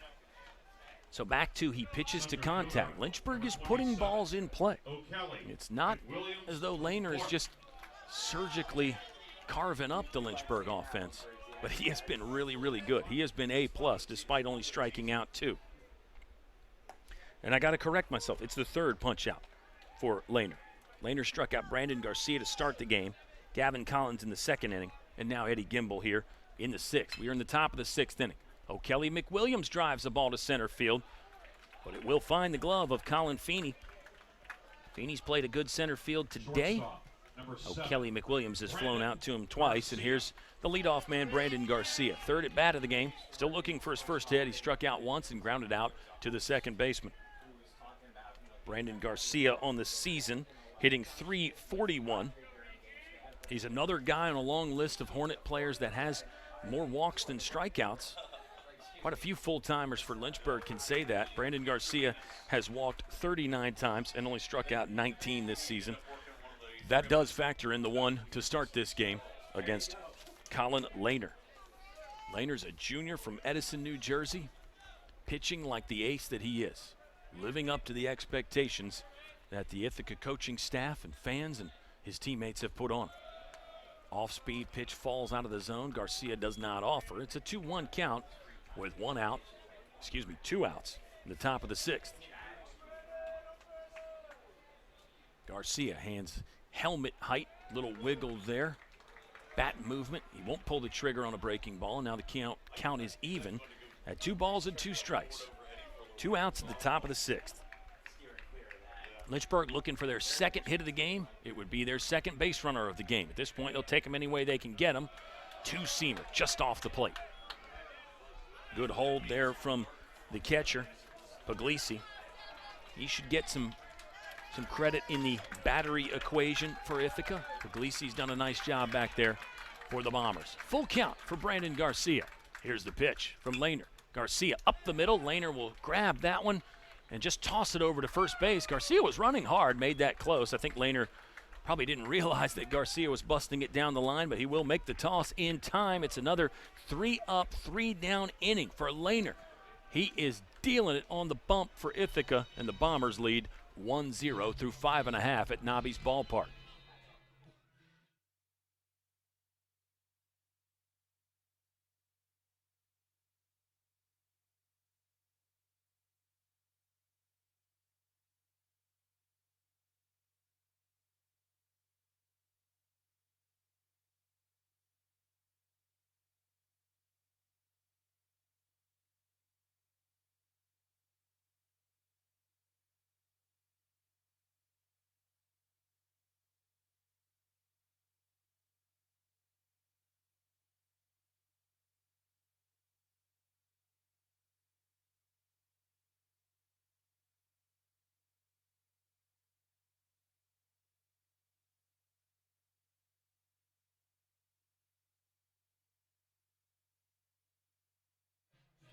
Colin Lehner for Ithaca has retired the last 14 Lynchburg hitters in a row. He has faced one over the minimum. Lynchburg is through the 6th inning with just one lone base hit. That was from Eric Hyatt. He is the only base runner for Lynchburg. So they've sent 19 to the plate, and Colin Lehner has retired 18 of them, and including 14 in a row in that sequence there. Colin Lehner, A-plus stuff. And that's probably an understatement for the Ithaca Bombers, who lead 1-0. Wes Arrington is doing his best to keep the Bomber offense in check. Wes has faced the minimum through his last 14. He has not sat down 14 in a row like Lehner has, though. There was a walk. Arrington issued the walk to begin the 4th inning, and then Lynchburg turned a double play. Here's a second pitch swing and a ground ball left side. Slightly high throw from Gavin Collins, but Josh Jorman will reach into the sky and keep the foot on the bag for the first out of the inning. We are in the bottom of the 6th inning. Here comes the center fielder, Colin Feeney. Feeney is 0 for 1 with a strikeout and a walk. He has scored the only run of the game for the Ithaca Bombers and the only run of the game for either squad. If you're Lynchburg, you got to love what Wesley Arrington has given you. 2 walks in there, yes, but you factor that in when you're talking about Wesley Arrington. He is a guy that can be effectively wild at times, and with the velocity, he can pitch off the plate maybe a little bit more than some guys, just because hitters will have to offer at a bit more. Hitters will be on the defensive slightly more because of Arrington's stuff. A couple close ones there. I think Lynchburg fans thought maybe one or both of those should have been a strike. We call it a playoff strike zone, fans. I don't know. That is a thing that you will hear about sometimes, specifically in college baseball, that the strike zone might just get a little bit smaller in playoff time. Umpires might need a little bit more from the pitchers. There's a called strike 1. It's a 2-1 count on Colin Feeney. It is a 1-0 ball game. You think maybe the strike zones get smaller. That should be hitter-friendly, and the scoring should be up. There should be more base hits. So maybe, again, back to how good these pitchers are. If we've only seen 2 hits all day with a smaller zone, that is ultra impressive. It's a 2-2 count now. Arrington pitching to Feeney. Went inside. That ball is too low and inside. And now the count is full. Luis Fabo waits on deck.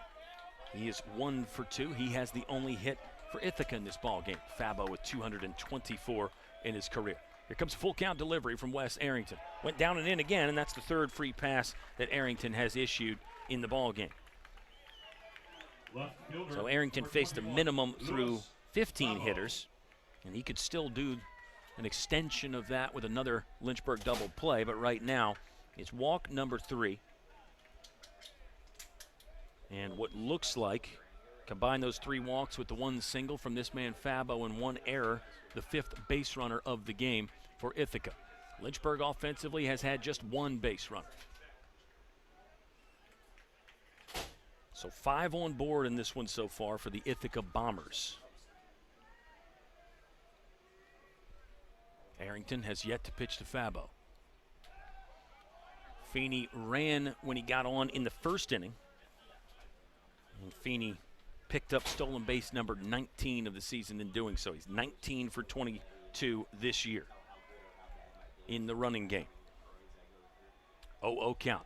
Arrington will pitch now. Snaps off a slider. Fabo just thinks about it, doesn't pull the trigger, and it's a 1-0 count. Louis Fabo, a senior from Hewitt, New Jersey, 224 hits in the career. It's another guy that had been slightly cold coming into the game. Good move there from Arrington. Catch and tag from Jorman was flashy, but not quite in time. I believe Fabo coming into the game was 2 for his last 18. He's 1 for 2 today. Grounded out to Gavin Collins at third base on a first pitch in his second at bat. It's a 1-0 count. Fabo will have to wait. Jorman has to dance over Feeney, sliding back on a pickoff attempt that was to the right field side of the bag. But all is well at the moment for Lynchburg on the pickoff attempt department. Lynchburg's got some guys kind of walking around behind the dugout. I don't think we have any pitchers getting loose yet for the Hornets. Feeney will run, inside fastball, called strike, good throw, ball popped out of Ben Jones' glove at second base. Don't know if it's an out if Jones holds on to it or not. That's hard to say without the benefit of any instant replay. I thought it was a good transfer and throw from the catcher Sean Pokerock. Second stolen base of the game for Feeney. He's 20 of 23 on the season now, and he's in scoring position again for one of the all-time best in Bomber history. Louis Fabo, 1-1 count. Arrington will spin. Soft toss to, that ball hit Feeney. Didn't go far enough away to advance anywhere, but Ben Jones, the second baseman for Lynchburg, was, you could argue, slightly casual on that one. But back to the similar situation on the pickoff attempt at first. Nothing lost just yet. Here comes another mound visit. It'll be the assistant coach, Michael Solbach, that will stride out for Lynchburg. That means probably no pitching change. Typically, the head coach, manager, Travis Beasley, will make the pitching changes. This is just a mound conference, and Solbach called the rest of the defense in there for Lynchburg. So they want to talk about things a bit here with Louis Fabo up. The career numbers for Fabo, again, 224 hits in his career now. He's got 49 this season after the one in the first inning. 74 base knocks last year, 59 his sophomore season, and 42 as a first-year man for the Ithaca College Bombers. Bombers are the 2 seed in this tournament. The host school, Case Western Reserve University, is the 1 seed. They beat Alvernia earlier today in Game 1. Alvernia awaits the loser of this game, 8:30 first pitch tomorrow morning. 8:30, breakfast and baseball. And then we move on from there. Winner of this game takes on Case at 12, the projected start time for Game 4. And then Game 5 will feature the loser of that and the winner of Game 3. And if you're confused, you can study the bracket online. All the information is available. And all the schools in this tournament are doing a great job keeping the social media updates going on. So much great content. And the official websites for everybody will have all the info for you as well if you want to figure out more and stay up to date. Fabo fouled a ball off himself. The umpire's going to give him a little time here. Fabo, 13 multi-hit games this year. He'll be looking for multi-hit game number 14. 10 two-hit games, 1 3-hit game, and 2 4-hit games for Fabo. Here comes the 1-2 from Arrington. Not yet. He'll spin and toss to Ben Jones and threw it right over the shoulder of Sweeney. Remember, Sweeney kind of got bopped on that right shoulder on the first pickoff attempt when he got to second base. That one he sort of ducked down a little bit. A gentleman's move there. Maybe Feeney just didn't want to get hit again on the throw.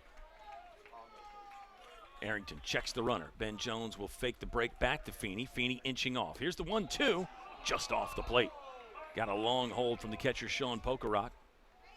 It's usually a good way to tell how close the pitch was. How long does the catcher just keep the mitt there? And the pitch framing over the years has gone through some different changes and trends throughout the game. You're starting to see pitchers really move the ball a lot more now. This one in on the hands, handcuffed there. Arrington's not going to get it. Now he will. Collided with Ben Jones, who is coming on. I think Jones is okay here. Just frustration. He's going to stay on his wallet, just for a minute. Arrington will call time, which is smart. Don't think the runners were going anywhere. That was a ball flared just over Arrington's head. He went off the back of the mound and actually had a chance to grab it, but couldn't get there. And for Fabo, it will be multi-hit game number 14 this season. That'll be not the hardest ball he's hit in his long career. 225 hits now for Fabo, but that one falls in, and it's the second base hit of the game for Ithaca. Here comes Camden Laney. Laney's got an interesting box score going. He is actually yet to be retired. Error by the second baseman, Ben Jones, and a walk. So Laney is 0 for 1, but no hits just yet. He'll shoot this one into the batting cage, foul.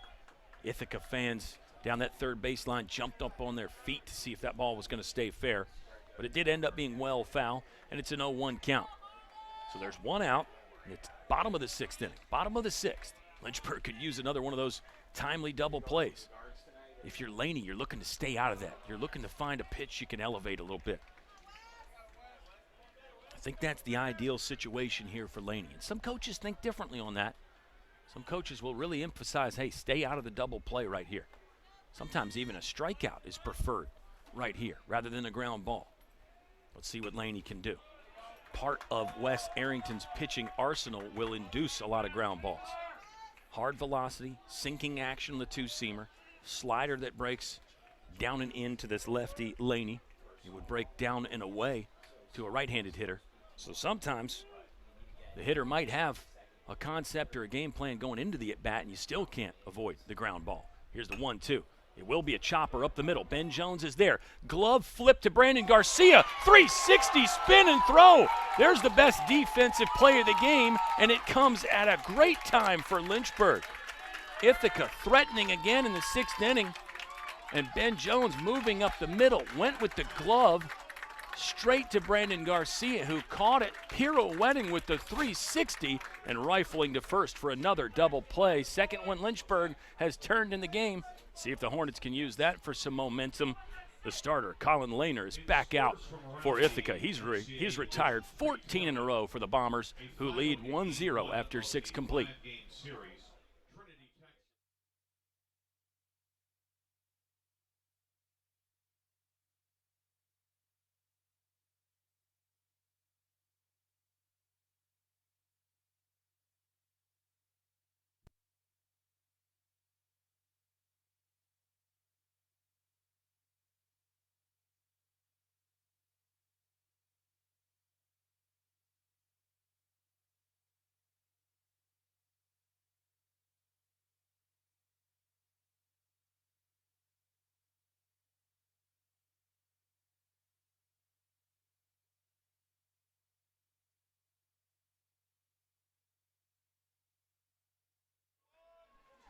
Lynchburg flashing the leather in the bottom of the sixth inning. Ithaca got their second hit of the ball game.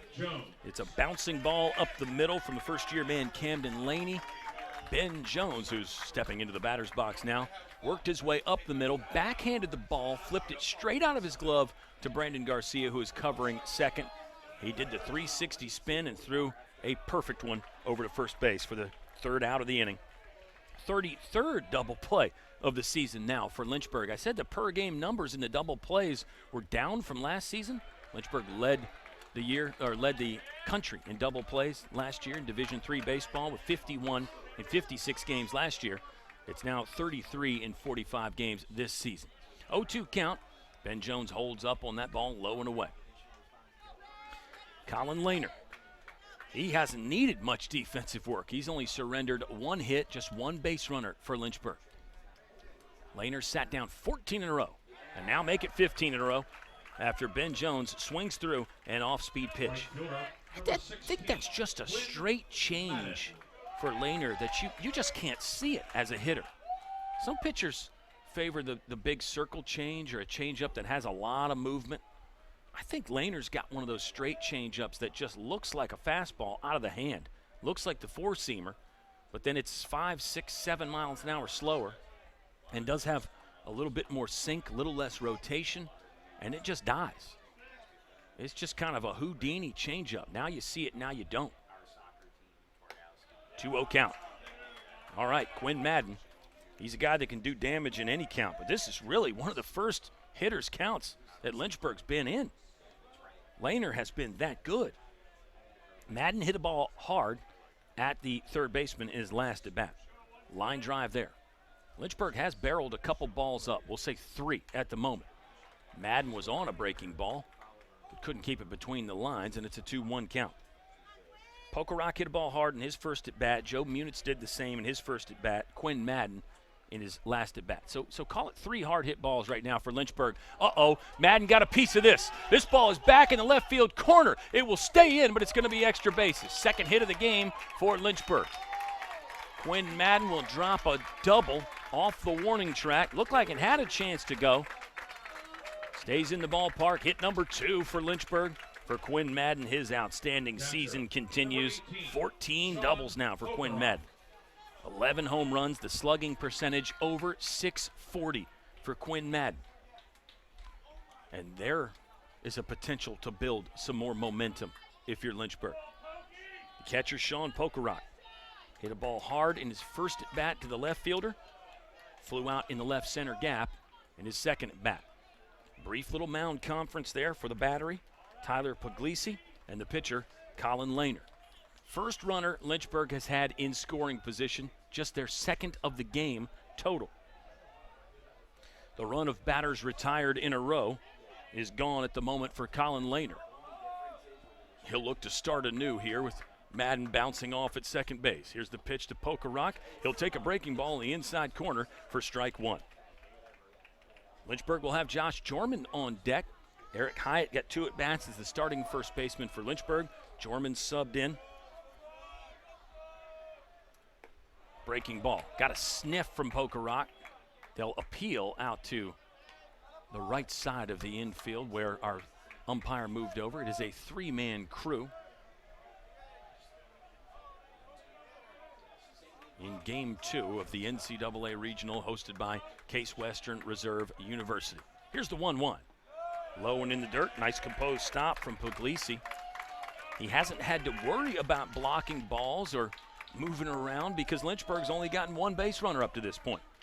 So Puglisi's have had about as an easy game as a catcher as really you can ask for. But now has to worry about that runner a little bit more.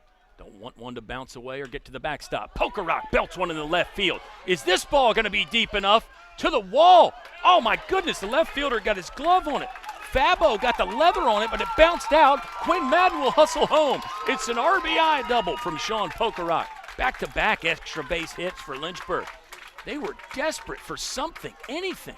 Lynchburg had had 1 base runner in the game up to this point. Now it's back-to-back doubles. Number 2. For an offense that really does know how to come alive late.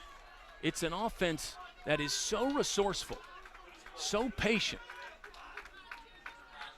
Ithaca's going to toss over to third base there and see if Quinn Madden missed the bag. I don't hate it for the Bombers. It's really a low-risk option right there. You just toss it over, ask the umpire if he missed it or not, and the umpire says that Quinn Madden did touch third as he was rounding and heading for home. It's a tie ball game, 1-1. This Lynchburg Hornets team has done this so much in the last 2 seasons, and 4 straight NCAA regional appearances for Lynchburg. Don't forget that. The national championship last season kind of overshadows basically a half a decade of really sustained success for Lynchburg. 4 straight NCAA regional appearances, finally broke through with the national title last year. Ithaca looking to do the same after 2 straight regional wins. Here's a ball flared foul by Josh Jorman. Ithaca has stalled out in super regional play the last 2 seasons. They had high hopes coming into the year, and they look to continue that. It's a 1-1 ball game right now. It's a surging Lynchburg Hornet squad. They've used 2 key double plays, outstanding starting pitching from Wesley Arrington, and now the offense might be starting to come alive here for Lynchburg. They have come alive. There's no might about it. Back-to-back doubles. Really, you get back-to-back extra base hits at any point in a game, it's noteworthy. Put it in a close game, playoff game, a regional game. Really impressive. Came from the 3 and 4 hole hitters. That's what you might think. Josh Jorman came in off the bench. He's in the 5 spot in the batting order right now, but a guy that is more than comfortable after hitting over .390 last season before the year was cut short due to injury. 2-2 count. Lehner looking to restore some order to the ball game. Change up flared out of his hand and was never close. Now the count is full. Don't think there's any activity in the Bomber bullpen just yet.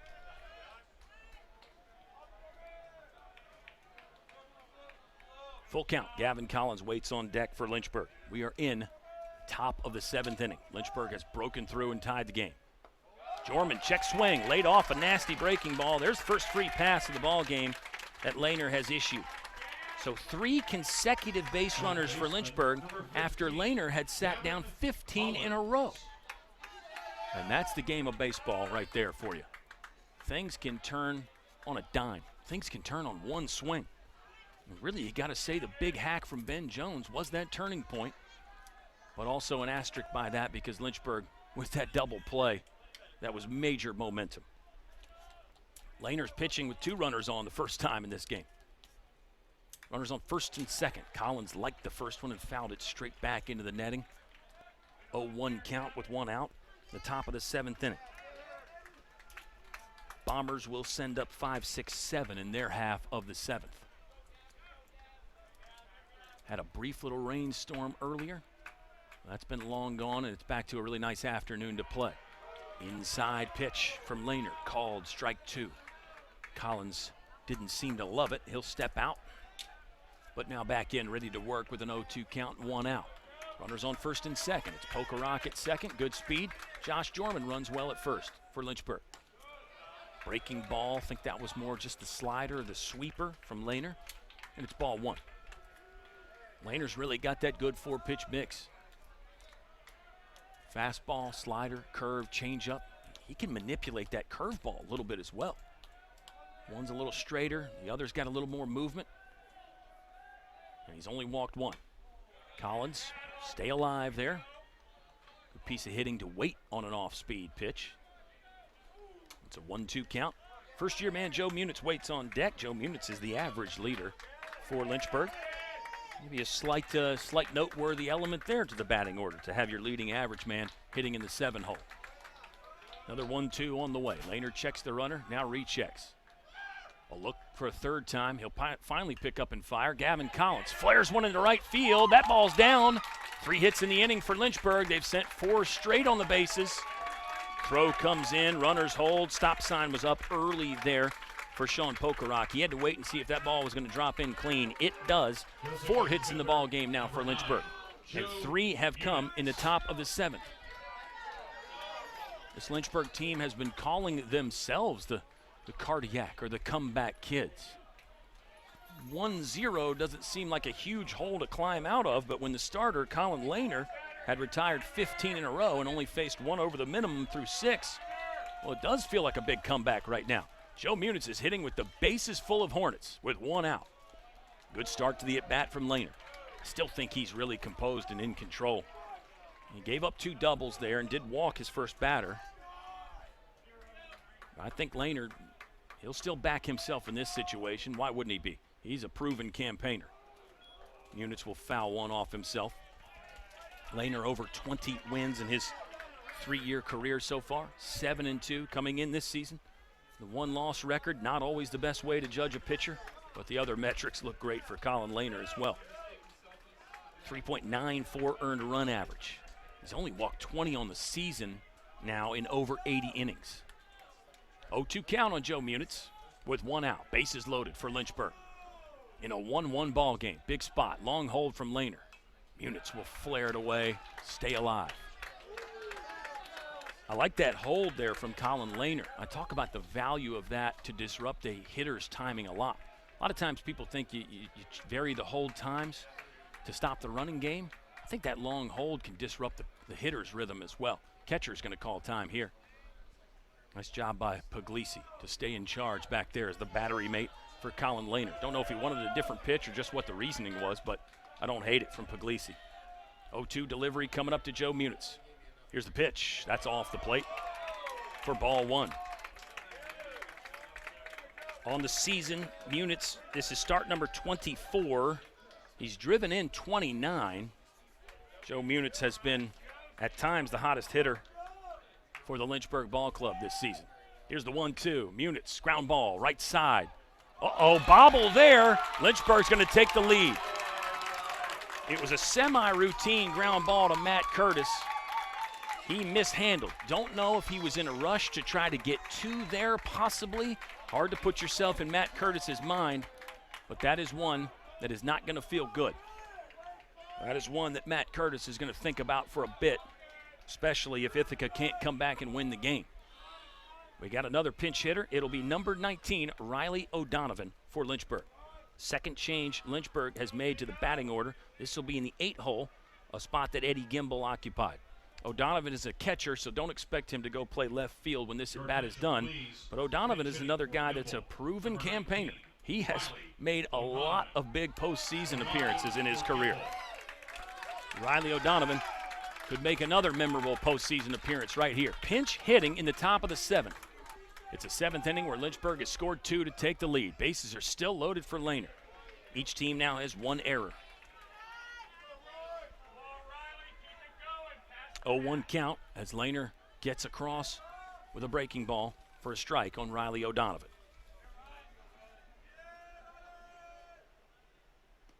Check swing there. Nasty pitch from Lehner. It's an 0-2 count. Munitz is on first for Lynchburg. Gavin Collins at second. And it's Josh Jorman leading off at third for the Hornets. Corners are in for Ithaca. Middle is in a double play depth. Outfield is straight away, probably average depth.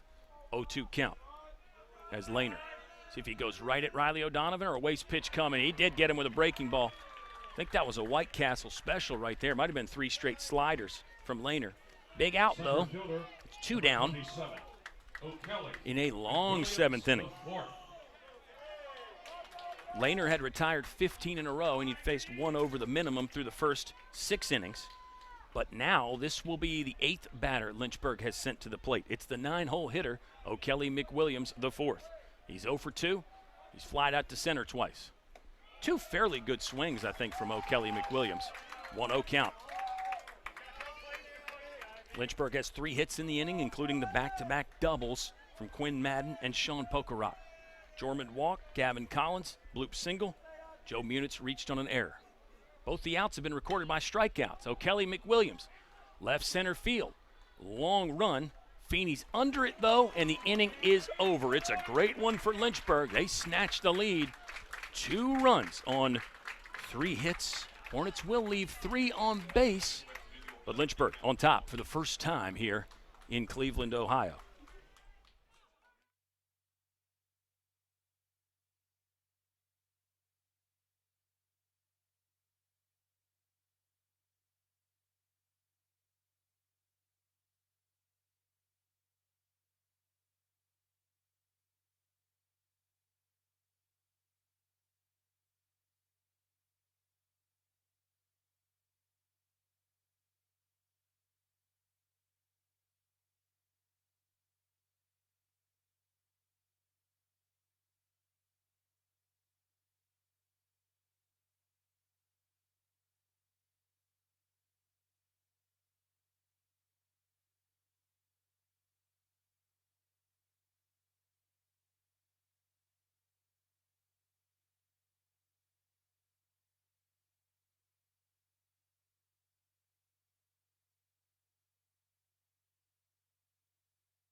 Lynchburg in the top of the 7th. It's 2 runs on 3 hits. They do leave the bases loaded.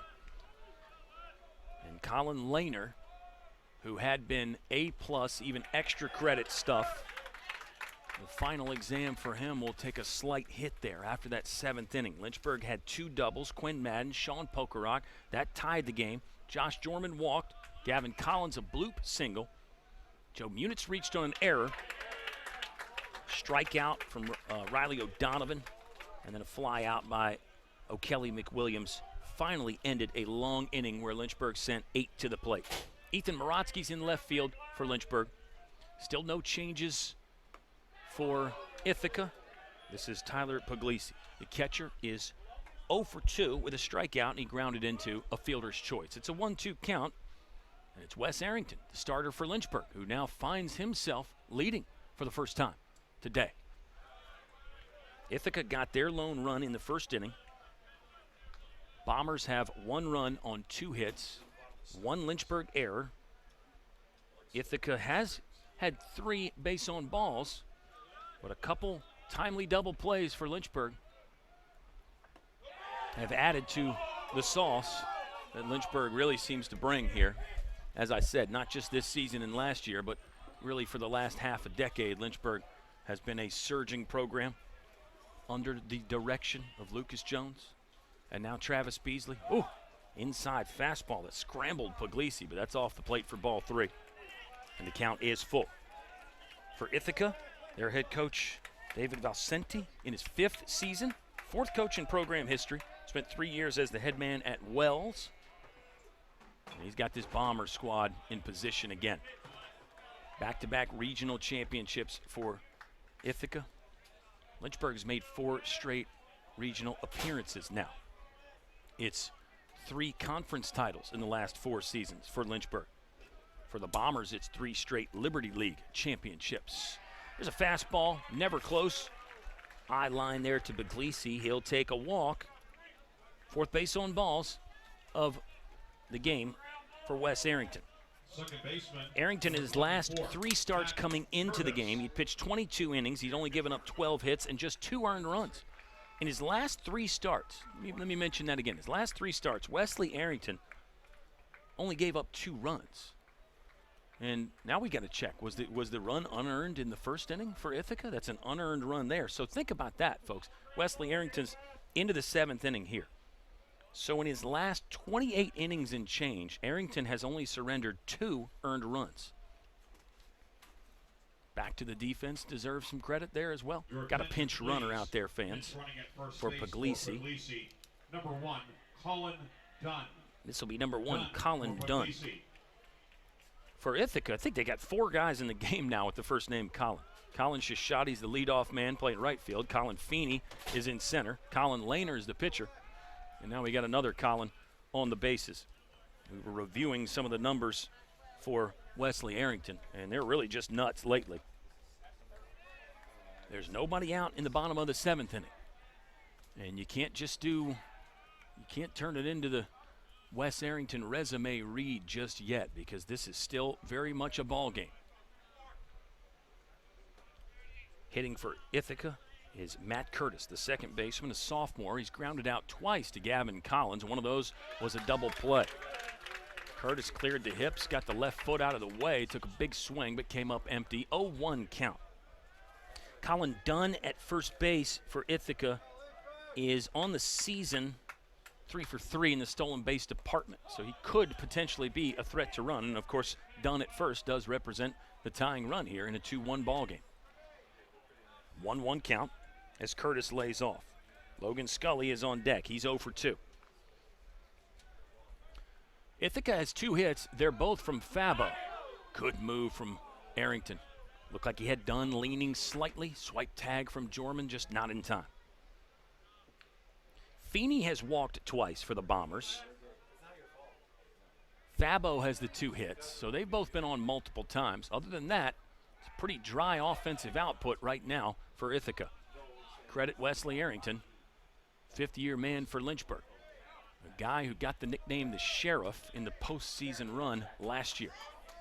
A complete game against East Texas Baptist University to set Lynchburg up. Arrington's got him picked off. Jorman's got a hustle. Throw goes into Brandon Garcia. He'll crouch in and make the tag. It's a runner erased on a pickoff. So there's another walk that Arrington is basically able to pitch around. Arrington has walked 4, but he has done a nice job pitching around the base on balls. The lone exception would be the lone run for Ithaca. That was Feeney, who walked and then came around to score on the error. 1-1 count with 1 out now in the bottom of the 7th. again, if you're the Bombers, I don't hate the aggressiveness from Dunn. Watch out. This ball from Curtis is hit well. Ethan Morotsky in off the bench and making a grab, moving to his glove side and angling towards the 375 sign there in left center field. That ball was hit well for Curtis. File that one away. We were talking about that with Lynchburg. They'd hit at least 3 balls on the barrel and hard, and I felt that that would give them some confidence later in the game. Probably got to say that it did. If you're Matt Curtis, maybe you can take something away from that at bat, even though it does result in an out. Swing and a miss from Logan Scully. He's 0 for 2. He's flown out to right and grounded out to the third baseman, Gavin Collins.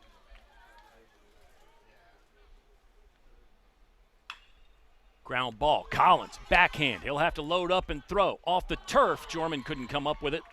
Oh, Scully's going to take off to second. Mentioned there is a large amount of foul ground here at Ithaca, and that was more than enough for Logan Scully to advance. Sounds like it's going to be a hit and an error, or it's going to be an error. It's just going to be a 2-base error. So, Arrington is still only surrendered. Just 2 hits. It'll be the second error of the ball game for the Lynchburg Hornets. Knew it was going to be a tough play for Gavin Collins. Sometimes on that long throw, you'd like to give your first baseman more room to read the hop, so you intentionally play the one-hop throw over there, the bounce pass, if you will. But that time, the hop was a little bit on the shorter side for Jorman, kind of ate him up a little bit. There's a runner in scoring position. That's the tying run, by the way. Ball 1, another close pitch from Arrington. Very competitive. Rothstein didn't even seem to sniff it there. 1-0 count. Rothstein's 0 for 2. A ground out to short and a strikeout in his first at bat. Here's the 1-0 from Arrington. Ground ball left side. That'll be foul. Arrington has struck out 5. Looks like Arrington hasn't struck anybody out since the 4th inning, though. The 2 hits from Fabo came in the 1st and 6th innings for Ithaca. Only base knocks of the ball game for the Bombers. We are in the bottom of the 7th. 1-1 count with 2 outs. Runner at second is Logan Scully. Arrington will look him back. Now Scully bounces off. Swing and a miss from Rothstein. And the count is 1 ball and 2 strikes. Big pitch right here for Wes Arrington. You could argue it's the biggest of the game. Playoff baseball, they all seem pretty important, don't they? Poker Rock slides out. Arrington winds and deals. Ground ball left side. Brandon Garcia will work into that. He'll shuffle and throw. And Arrington is out of the inning unscathed. Ithaca gets 1 on, but 1 stranded for the Bombers, and Lynchburg leads 2-1, moving to the top of the 8th inning at Nobby's Ballpark on the campus of Case Western Reserve University in Cleveland.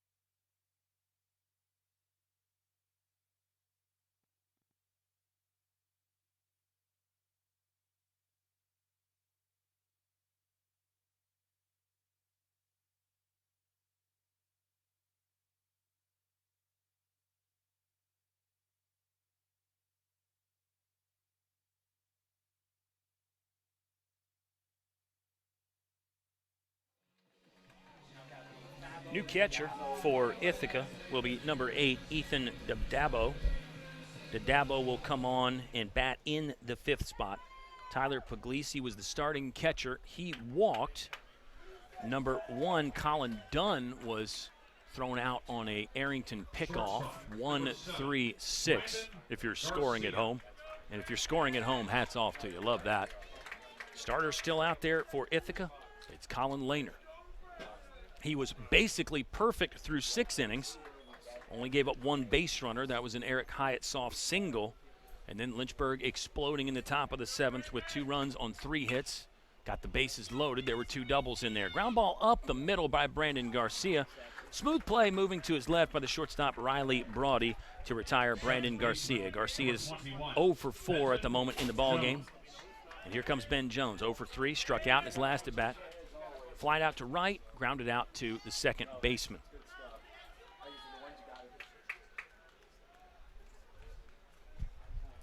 So the catcher Ethan Dadabo, this will be game number 23 he has played in, 14 starts.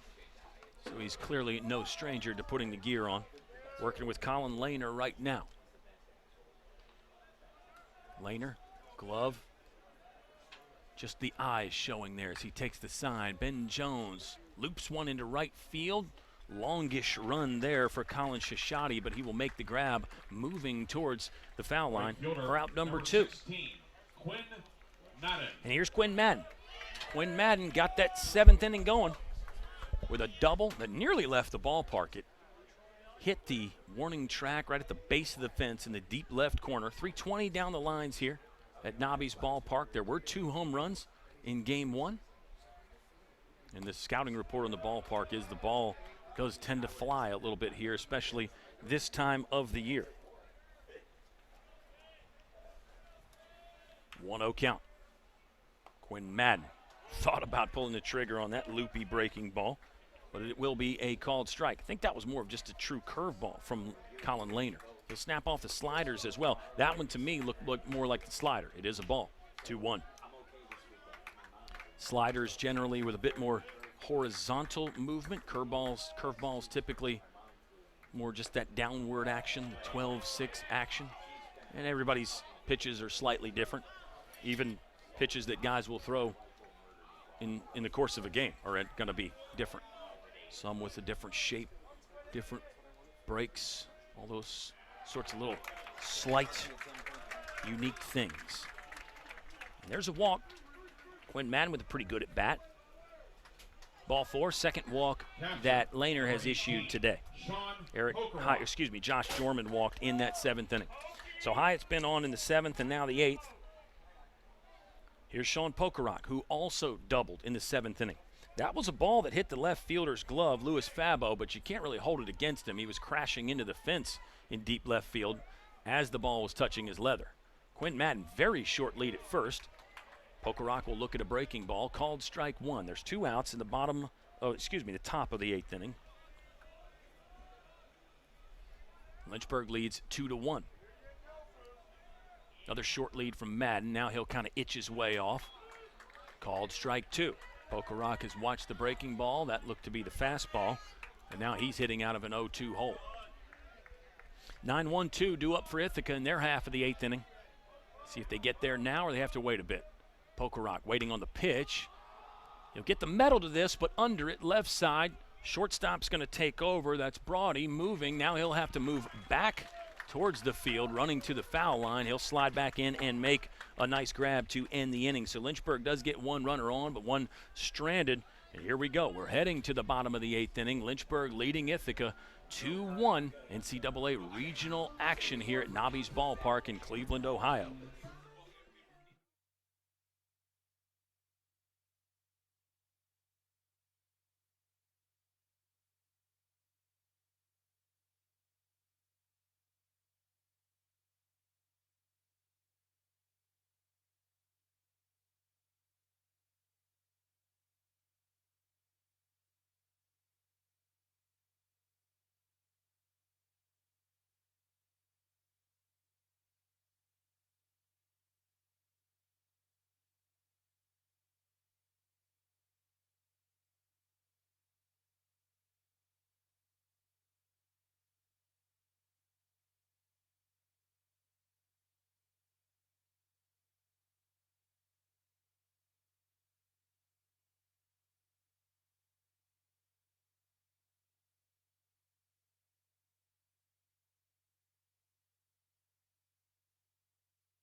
Bottom of the 8th inning in a 1-run ball game. 2-1, Lynchburg leading Ithaca.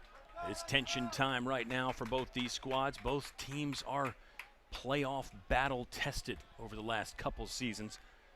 You know, always interesting when you talk about that because there's new faces every single year. We know this Lynchburg lineup has some new faces that are really doing great things, including Quinn Madden. Got the double to get the 7th inning started. That's where Lynchburg scored 2. Scoreboard looks like Lynchburg 2 runs on 4 hits, 2 Lynchburg errors. Hornets have taken 2 walks, had 1 reach on an error. So for Ithaca, it's 1 run that was unearned. 2 bomber hits, both from the same man, Louis Fabo. And Ithaca has made 1 error. That was in the 7th inning. Both teams made errors in the run-scoring innings. Ball to deep left field. Ethan Morotsky will move over and make the catch for Lynchburg to retire Riley Braudy. That's out number 1 in the bottom of the 8th inning. Top of the lineup comes back for Ithaca. Number 14, Colin And you don't want to say it all comes down to this, but if you're the Bombers, you'd really love for the top of your order to come alive here in the bottom of the 8th inning. Lynchburg will have a chance at some insurance in the top of the 9th. Pitcher for Ithaca, Colin Lehner, was off the mound gesturing to his teammates, yelling as he came in the dugout, giving them the let's go, don't give up. Breaking ball from Arrington was close, but it's ball 1. Shashadi is 0 for 3, grounded out to third, popped up to the second baseman, and struck out in his first at bat. 1 of 4 Arrington strikeouts. Actually hasn't punched a man out since the 4th inning, though. Swing and a miss from Shashadi, a senior from Northport, New York. Colin Feeney is on deck. He's actually been on twice, 0 for 1 with 2 walks. This ball tapped to the right side, foul, and now the count is 1-2. So the good run of postseason pitching for Arrington will continue. His last 3 starts, he's only surrendered 2 earned runs. You throw this one in there, it's just 2 earned runs in 28 innings plus. Oh, that ball was right over the top ahead of Arrington. Good shot there from Shashadi. It's the 3rd hit of the ball game for Ithaca, but Shashadi becomes just the 2nd bomber to get a base hit. Fabo had the first 2. That ball was smoked. That's a good piece of hitting right there from Shashadi. That was with 2 strikes as well. You could see the reaction from Wes Arrington. Got his attention. Never going to make you feel warm and fuzzy as a pitcher. Have one hard back in your direction. Shashadi will get back to first on a dive. Ithaca has had 1 base runner picked off. That was the pinch runner done in the last inning. 2 stolen bases for the Bombers, both from Colin Feeney. Fastball for strike 1 from Wes Arrington. On the season, Colin Shashadi is 2nd in stolen bases for the Bombers, 14 of 15 this year. Expect to see Arrington throw over a few more times on him. And there's one right on cue. Step back, I think that was kind of the B move from Wes Arrington. Some coaches talk about the value of having multiple moves to go over to first with. Good, better, best kind of concept for some coaches. Gets talked about. And then other coaches will say just try to pick him off every time you go over there. In the big leagues with the new rules, that's kind of how you have to throw over now in Major League Baseball. You can't just make 15 token throws over anymore. But you can still do that at the college level. Uh-oh, this ball gets away from Sean Pokerok. No need for the stolen base from Shashadi right there. He'll advance to second. And in scoring position as the tying run for the Ithaca Bombers. The hitter is Colin Feeney. 0 for 1 with a strikeout and 2 walks. Feeney has scored the only run for Ithaca in the game. And it's a game that still feels very, very close.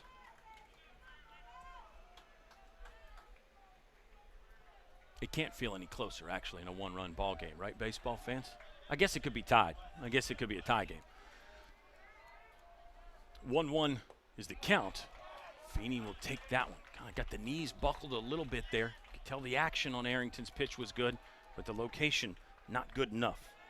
And what we've described as a tighter zone, call it a hitter-friendly zone, maybe. It's just a 2-1 ball game. hitters haven't thrived. I think the starting pitching's just been that good. Each team has only used the starter so far. Another close miss from Wes Arrington, just off the plate inside. 3-1 count for Colin Feeney, junior from Ridgewood, New Jersey, will be ready with a runner in scoring position. Base hit should score Colin Shishadi. Arrington checks him, now goes right down the middle. Looked like that one was just above the knee for strike 2. Count is full on Colin Feeney. Louis Fabo, 2 for 3, waits on deck. It would go down as a comeback win for Lynchburg. They trailed 1-0 most of the game. But if Ithaca can come back, well, then the Bombers would feel good about that. That one might have been just under the knee, but called strike 3. Feeney can't believe it. It looked to be just a little bit lower than the previous pitch. That was called strike 2. And if you're Feeney, that hurts. It was a nasty pitch from Wes Arrington. You could argue for Feeney, a pitch like that just under the knee in the low 90s from Arrington, you're not going to do a ton with that anyway. 2 outs as Fabo will watch a breaking ball just barely miss.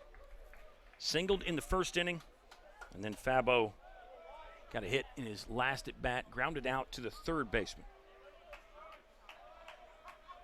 1-0 count for Fabo, hitting with the tying run on second base. Fabo way under this. That is a moonshot, but foul.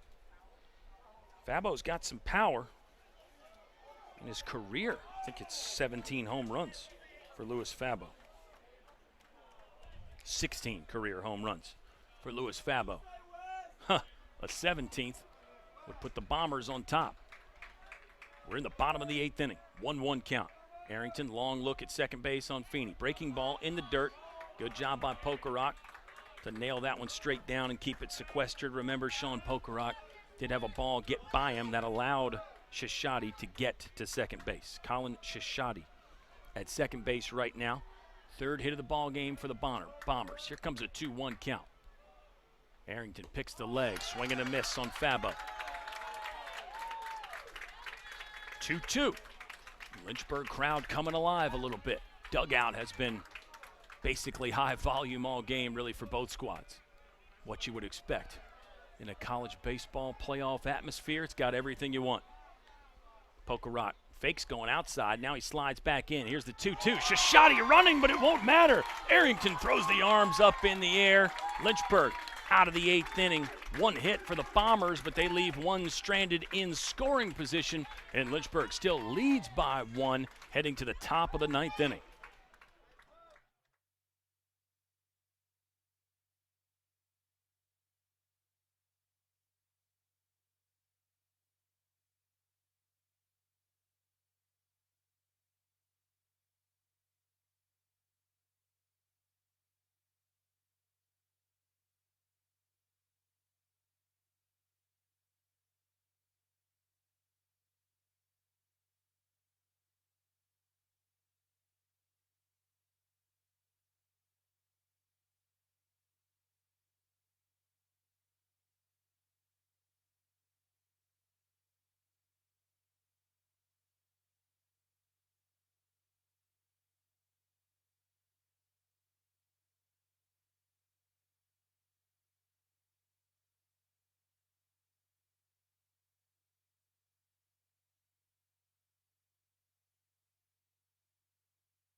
Here we go. We're in the 9th inning with Lynchburg leading 2-1. It's the top of the 9th. Lynchburg, the visiting team on this occasion, looking for an insurance run or 2 or more. Colin Lehner still on the bump for Ithaca. Bombers led 1-0 after 1. Carried that through 6 innings, through 6 complete. Lynchburg exploded for their 2 runs in the top of the 7th. Oh, that ball will hit Josh Jorman. First hit batter of the game for either pitcher. Jorman's been on twice. Came off the bench. He'll have an 0 for 0 box score as far as batting is concerned for Josh Jorman. Walk and a hit by pitch. Jorman is on. Gavin Collins has not really shown a propensity to sacrifice bunt in his collegiate career, but if there was ever a time for one in a 2-1 ball game, it might be right here, especially with Joe Munitz, the hot-hitting first-year man, Joe Munitz on deck. We'll see. Collins will put down a pretty good bunt. Lehner off the slope. He'll throw. They get Collins by half a step at first. Sacrifice bunt executed there for the senior, Gavin Collins. And it will be Joe Munitz. Batting with a runner in scoring position. Lynchburg leading 2-1. Joe Munitz, second-team All-ODAC performer. Thought he had a shot at the Rookie of the Year. I think he could make a case for that. Didn't get it, but still, the season has been outstanding for Joe Munitz. 389 on the year. He's driven in 29. Munitz has some power, slugging .537 coming into the ball game. That's on 6 doubles, 1 triple, 2 home runs. Munitz has reached on an error today. Hit a ball hard at the center fielder in his first at bat and sprayed one to the third baseman. 1-0 count for Joe Munitz. He's out front on this. Ground ball right side. Matt Curtis hustles on. Soft toss to first. And there's the second out of the 9th inning. Top of the 9th for Lynchburg. They lead 2-1. And the hitter will be Ethan Morotsky. Ethan Morotsky in the 8th spot in the batting order. Lynchburg started Eddie Gimbel there. Riley O'Donovan pinch hit in the 7th inning. And now Ethan Morotsky, the 3rd Hornet, to take a swing in this spot in the order. The lineup change. Logan Webster out due to an injury. So Lynchburg scrambling, next man up mentality. Got to be ready. This is why you do all the hard work, to stay ready for a moment like this. Even if you think you're not going to play, still try to stay ready. Ethan Morotsky has started 5 games this year. This will be game number 21 he's appeared in. 0-1 count for Ethan Morotsky. Tried to put down a base hit bunt, but bopped it off his body as he was getting out of the batter's box. And now it's an 0-2 count. Runner at third is Josh Jorman. Jorman reached on a hit by pitch. Sacrifice bunt from Gavin Collins got him to second. Ground out to second by Joe Munitz. Jorman advanced to third. 90 feet away. Lynchburg leading 2-1. 0-2 count with 2 outs. Lehner, deep breath. Now fires. Chin high fastball. Might have been away as well. And now the count is 1-2. O'Kelly McWilliams, the 4th, is on deck for Lynchburg. O'Kelly McWilliams is 0 for 3. He's flown out to the center fielder all 3 times. 1-2 on the way from Lehner. Takes a couple longer looks, nods the head. Now he'll throw. Wide right on the breaking ball. 2-2.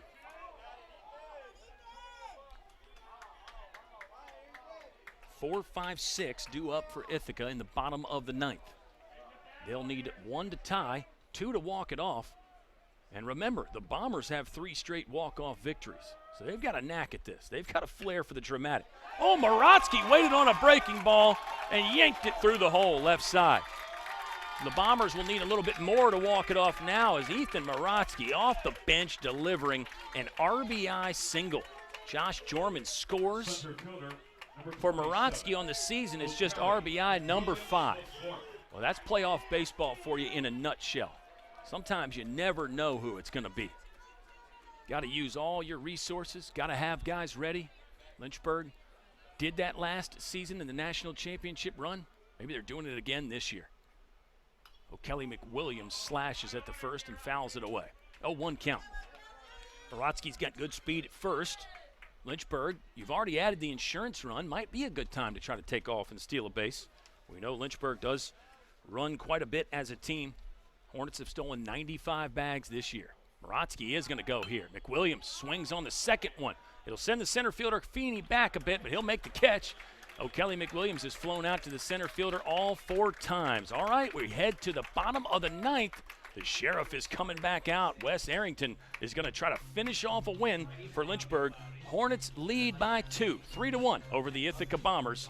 As we move to the bottom of the 9th inning at Nobby's Ballpark on the campus of Case Western Reserve University in Cleveland, Ohio.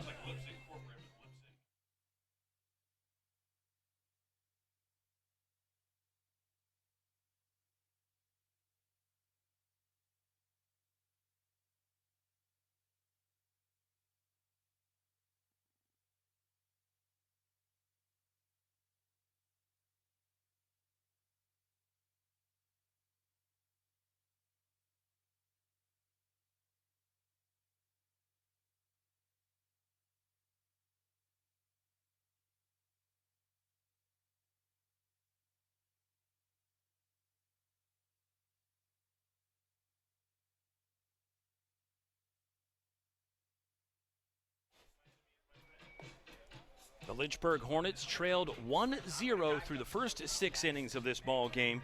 Hornets explode for 2 in the 7th. Back-to-back doubles from Quinn Madden and Sean Pokerock.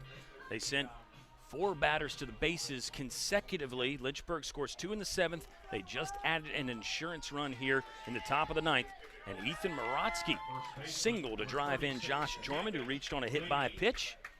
And Lynchburg holding on to a 2-run advantage. Ithaca down to their final shot, but worth pointing out again, the Bombers have 3 consecutive walk-off victories. Those all came in Liberty League tournament action. So they are known for this. They will be ready for this. The Bombers will have full confidence. Not a great start for Ithaca, though, as Laney will hit a ground ball. Ooh, sidearm low throw, but Josh Jorman will handle it before it hits the turf. Camden Laney becomes the 25th out of the ball game. Wes Arrington has surrendered 3 base hits. 1 unearned run, that was in the first inning. Ithaca led 1-0 through the first 6. They're down to their final 2 outs. This is the, I don't want to say backup catcher, but this is another catcher, Ethan Dodabo. Tyler Puglisi started in this spot. He was 0 for 2 with a walk, and then Puglisi was lifted for a pinch runner in the 7th inning. That pinch runner was later retired on a pickoff. So Ithaca hasn't done a whole lot wrong despite being down by 2 runs, but the Bombers did make that 1 out on the bases that really proved to be costly. Dodabo, big hack, and he's in an 0-2 hole against Wesley Arrington. The Sheriff has struck out 6, no earned runs. Lynchburg leading 3-1. Arrington's last time on the mound was last weekend in Northern Virginia, Capital One Park in Tyson's Corner. He threw a no-hitter against Randolph-Macon. This is not a no-hitter, but you could argue it's just as big. You could argue the importance is greater as we are in NCAA regional play now. 1-2 count. Let's see if Arrington goes hard or breaking ball. Oh, tried to dot the edge with a lively fastball, but that's ball 2. Count is even at 2-2. Matt Curtis is on deck for Ithaca, 0 for 3. In fact, as the 2-2 pitch skips away to the backstop. Shishadi, the leadoff man, has 1 hit for Ithaca. Fabo, 3-hole guy, has 2. So 4 through 9 completely hitless. Couple walks in there, but Wesley Arrington has really chewed through this Bomber order, which is very good. Here's the full count delivery. Swing and a miss. Arrington's got punch out number 7 of the game, and Lynchburg is 1 out away from an NCAA opening game victory. And it would set up a matchup with the host school, Case Western Reserve, tomorrow at noon. The hitter is Matt Curtis, sophomore from Malvern, Pennsylvania, 0 for 3. 2 balls to Gavin Collins, 1 ball into the left field. Curtis does look like your typical pull hitter guy. He gets that left foot out of the way, clears the hips. He does try to yank it a bit. 0-1 count. Away target and low from Sean Pokerock. Here's the Arrington delivery. Fastball misses upstairs. 1-1 count. 3-1 the Lynchburg lead. Hornets are 30-15 this season. Ithaca 31-9. Just 2 of the best right here. Locking horns and giving it their all. And it is a pitcher's duel for the ages. Arrington's got a 1-2 count. If Wes Arrington can make 1 more big pitch, he can claim victory in this outstanding pitcher's duel. Here we go. 1-2. Arrington, ready, aim, fire. Ball upstairs that Curtis gets a piece of. Out of play. Logan Scully is on deck. Scully also 0 for 3. Did reach on an error back in the 7th inning. Another 1-2 coming up. Arrington is set. The Sheriff looking in. Breaking ball in the other batter's box. Good slide and stop from Sean Pokerock. Nobody on base, but you don't know if Curtis is going to swing there or not. You don't want that getting by you. Count is even. 2 balls, 2 strikes, 2 outs in a 2-run game. Lynchburg on top, 3-1. Here's the pitch. Oh, just barely staying alive. Curtis got that off the knuckles and then I think off his own body. But he did get a piece. Umpire, nice job to give Curtis a chance to compose himself here. Lynchburg defensively has the outfield straight away. Maybe a little bit deeper than normal. As I say that now, O'Kelly McWilliams, the center fielder, shifting slightly to the right center gap. Infield deep in their normal position. Another 2-2. Arrington, the pitch. Breaking ball, and he got him. It's another complete game victory for Wes Arrington. Lynchburg wins it 3-1. They take their opening game in NCAA regional play against the Ithaca Bombers. Bombers will fall into the losers bracket. They take on Alvernia tomorrow at 8:30 a.m. Lynchburg has earned a date with Case Western Reserve University. First pitch scheduled for noon. You can see those games, and then you'll be able to see the third game, of course, tomorrow right here at athletics.case.edu. Stay up to date with your school's website there, lynchburgsports.com. All four teams are doing great stuff on social media. I'm sure you'll see some videos and pictures from this one. But what a ball game. Lynchburg trailed 1-0 through 6. They scored 2 in the 7th. It's Quinn Madden again with a double to get the party started. Scored the first run for Lynchburg. Josh Jorman was hit by a pitch in the 9th inning. He came around to score, and Ethan Maratsky single to give Lynchburg a little breathing room. The Sheriff did not need much help today.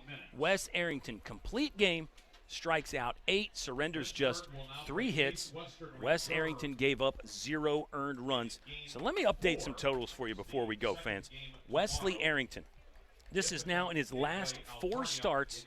Wes Arrington has thrown 31 innings and only surrendered 2 earned runs. That is just unthinkable, really, and it's against some of the best competition, not just around the area, but in the country now, as Wesley Arrington can say he's got another postseason complete game. He has done that 3 times in the last 2 seasons. Wesley Arrington delivered when it mattered most. What a victory here for Lynchburg. They beat Ithaca 3-1. Overall, the Hornets now 31-15. Ithaca falls to 31-10. So check the bracket and all that stuff online.